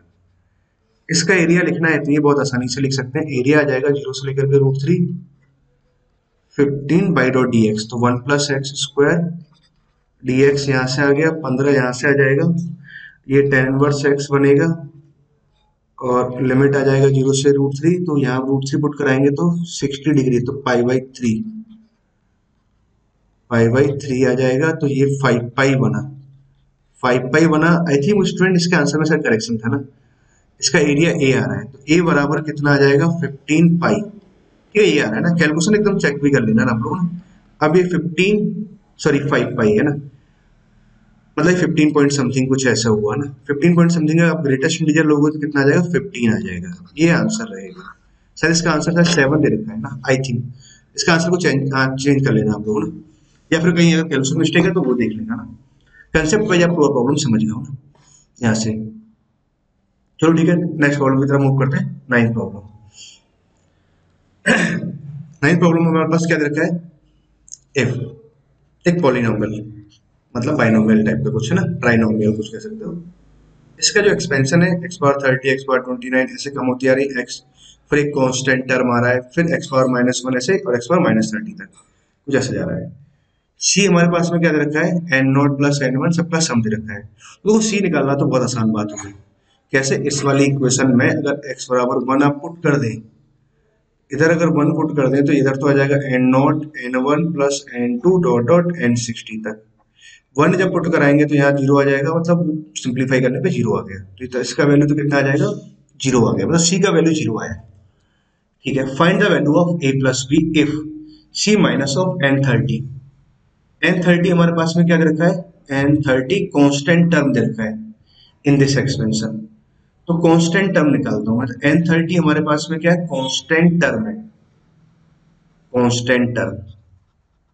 और इस एक्सप्रेशन को अगर आप ध्यान से देखें तो I can write √x minus 1 upon of √x, इसका होल स्क्वायर मतलब पावर 60। यहां से अगर मैं कांस्टेंट टर्म लिखूं तो चलो बहुत सिस्टमेटिक बता देता हूं, 60 CR आपने ऐसे लिखा, फर्स्ट टर्म पर तो आ जाएगा इन दोनों का डिफरेंस, और सेकंड टर्म पे आएगा नीचे वाला टर्म है जी पावर में, तो ये आ जाएगा 60 CR √x, पावर में आ जाएगा 60 minus of 2R -1 power R। Constant term के लिए हमें चाहिए, तो कांस्टेंट टर्म के लिए क्या होना चाहिए, 60 माइनस 2R बराबर 0 आना चाहिए, तो R बराबर 30 आ जाएगा। R बराबर 30 और 31st टर्म होगा ना। कहना क्या चाह रहा है, कांस्टेंट टर्म निकालना है ना। R बराबर 30 यहाँ पुट कर दो, 30 जब पुट कराएंगे तो n30 जो आएगा ना, ये जो T31 जो बन रहा है इसके हिसाब से n30 बनेगा, अपने अकॉर्डिंग द प्रॉब्लम है ना, मतलब यहाँ से n30 है ना। और इसका जो वैल्यू आएगा r बराबर 30 जब पुट कराएंगे तो 60 C30 आ जाएगा, और r का वैल्यू 30 तो E1 आ गया ना, ये आया। अब देखो हमें किसका वैल्यू निकालना था, c माइनस ऑफ n30, तो c का वैल्यू तो 0 आया, माइनस ऑफ n30 का वैल्यू कितना आ रहा है 60 C30, या इसका वैल्यू आ रहा है माइनस ऑफ, इसको आप ऐसे लिख सकते हो 60 30, मतलब एनसीआर को डिनोट करने का एक और तरीका है ना जो उसने बता रखा है, ये आ गया। और यहाँ से आपको a प्लस बी लिखना है, find the value of a plus b, कितना रखा है, तो a और b आ गया, तो a प्लस बी कितना आ जाएगा 90 आ जाएगा, ये अपना आंसर है। तो a प्लस बी कितना आएगा 90, दिस इज आवर आंसर। और अगर आप चेक करोगे तो ये आंसर सही है ना, बिल्कुल करेक्ट है, कहीं कोई दिक्कत नहीं है। ओके स्टूडेंट्स, आपको ये प्रॉब्लम में समझ भी आ गया और मजा भी आया ना सॉल्व करते टाइम, बहुत छोटा सा आसान सा प्रॉब्लम था। तो ये तो क्या समझाना बुझाना होता है ना आपको, इतनी सी लाइनों में सॉल्व हो गया ना। ना अगली प्रॉब्लम की तरफ चलते हैं। क्वेश्चन नंबर 10 में क्या दे रखा है, समझे बात को। I1 एक इंटीग्रेशन, I2 एक इंटीग्रेशन, I1/I2 आपसे पूछा हुआ है। अरे सर जी बहुत ही बढ़िया। देखो बहुत आसान प्रॉब्लम है, कई सारे तरीके हैं। आपने अगर पूरी मेहनत कर ली है और सोच लिया है तो मैं समझाना स्टार्ट कर रहा हूँ ना। मेरी बात को बहुत ध्यान से सुनना। क्या बोला मैंने? मेरी बात को बहुत ध्यान से सुनना कि देखो I1 निकालना है। एक तरीका I1 को आप सेपरेटली कैलकुलेट कर लो, पॉसिबल है, कैलकुलेट कर सकते हैं। I2 को सेपरेटली कैलकुलेट कर लो, पॉसिबल है, कैलकुलेट कर सकते हैं। I1/I2 निकाल लो, एक तरीका। दूसरा तरीका आप सीखने सिखाने वाला तरीका। सीखो, आप एक एक स्टेप आगे सीखो। इंटीग्रेशन है ना, इंटीग्रेशन का क्या है, कोई ईमान धर्म नहीं होता। वो कभी भी डिपेंड करता है प्रॉब्लम पे, कभी भी कैसे भी सॉल्व हो जाता है ना। It depends on the problem. Problem को देखना पड़ता है, सोचना पड़ता है, समझना पड़ता है, और then जाके हम सॉल्व करते हैं। ट्रैक्टर को निकल जाने देते हैं, बहुत ट्रैक्टर आते हैं। समझो I1 I2 ना, तो बात को समझते हैं। हाँ, क्या समझाना चाहते हैं? इस एक्सप्रेशन को आप बड़े गौर से देखिए, बहुत ध्यान से देखो। नीचे का जो डिनोमिनेटर है ना, इसमें कुछ खास बात है। ये सेम है, कलर चेंज करते हो, ये 1 + sin x 1 + cos x sin x ये दे रखा है। मतलब आपके पास में इंटीग्रेशन जब सोल्व करना होता है ना, कई सारे लॉजिक हो सकते हैं। इन दोनों का एक बार आप सम निकालें, निकाल के तो देखें सम। तो जब सम निकालेंगे तो भैया 0 to π/2 बेस तो सेम है, तो न्यूमरेटर वाला पार्ट डायरेक्ट जुड़ जाएगा, और डायरेक्ट जब जुड़ जाएगा तो भैया ये क्या हो जाएगा? तो sin² + cos² 1 आ गया, sin x + cos x 1 आ जाएगा ना, मतलब वो ऐसे कुछ आ जाएगा। भावनाओं को समझो आप मेरी। dx इसका इंटीग्रेशन तो π/2 आ गया। अरे सर जी बहुत छोटा सा आ गया। अच्छा, जब आपने प्लस का सोचा तो एक बार इन दोनों का डिफरेंस भी सोचो, क्योंकि मैं तो I1/I2 निकालना है बच्चों। sin² x - cos² x एक साथ लिखा, plus sin x - cos x upon में 1 + sin x + cos x। अब देखो यहाँ से sin x - cos x तो कॉमन आ जाएगा, बिल्कुल कॉमन आएगा।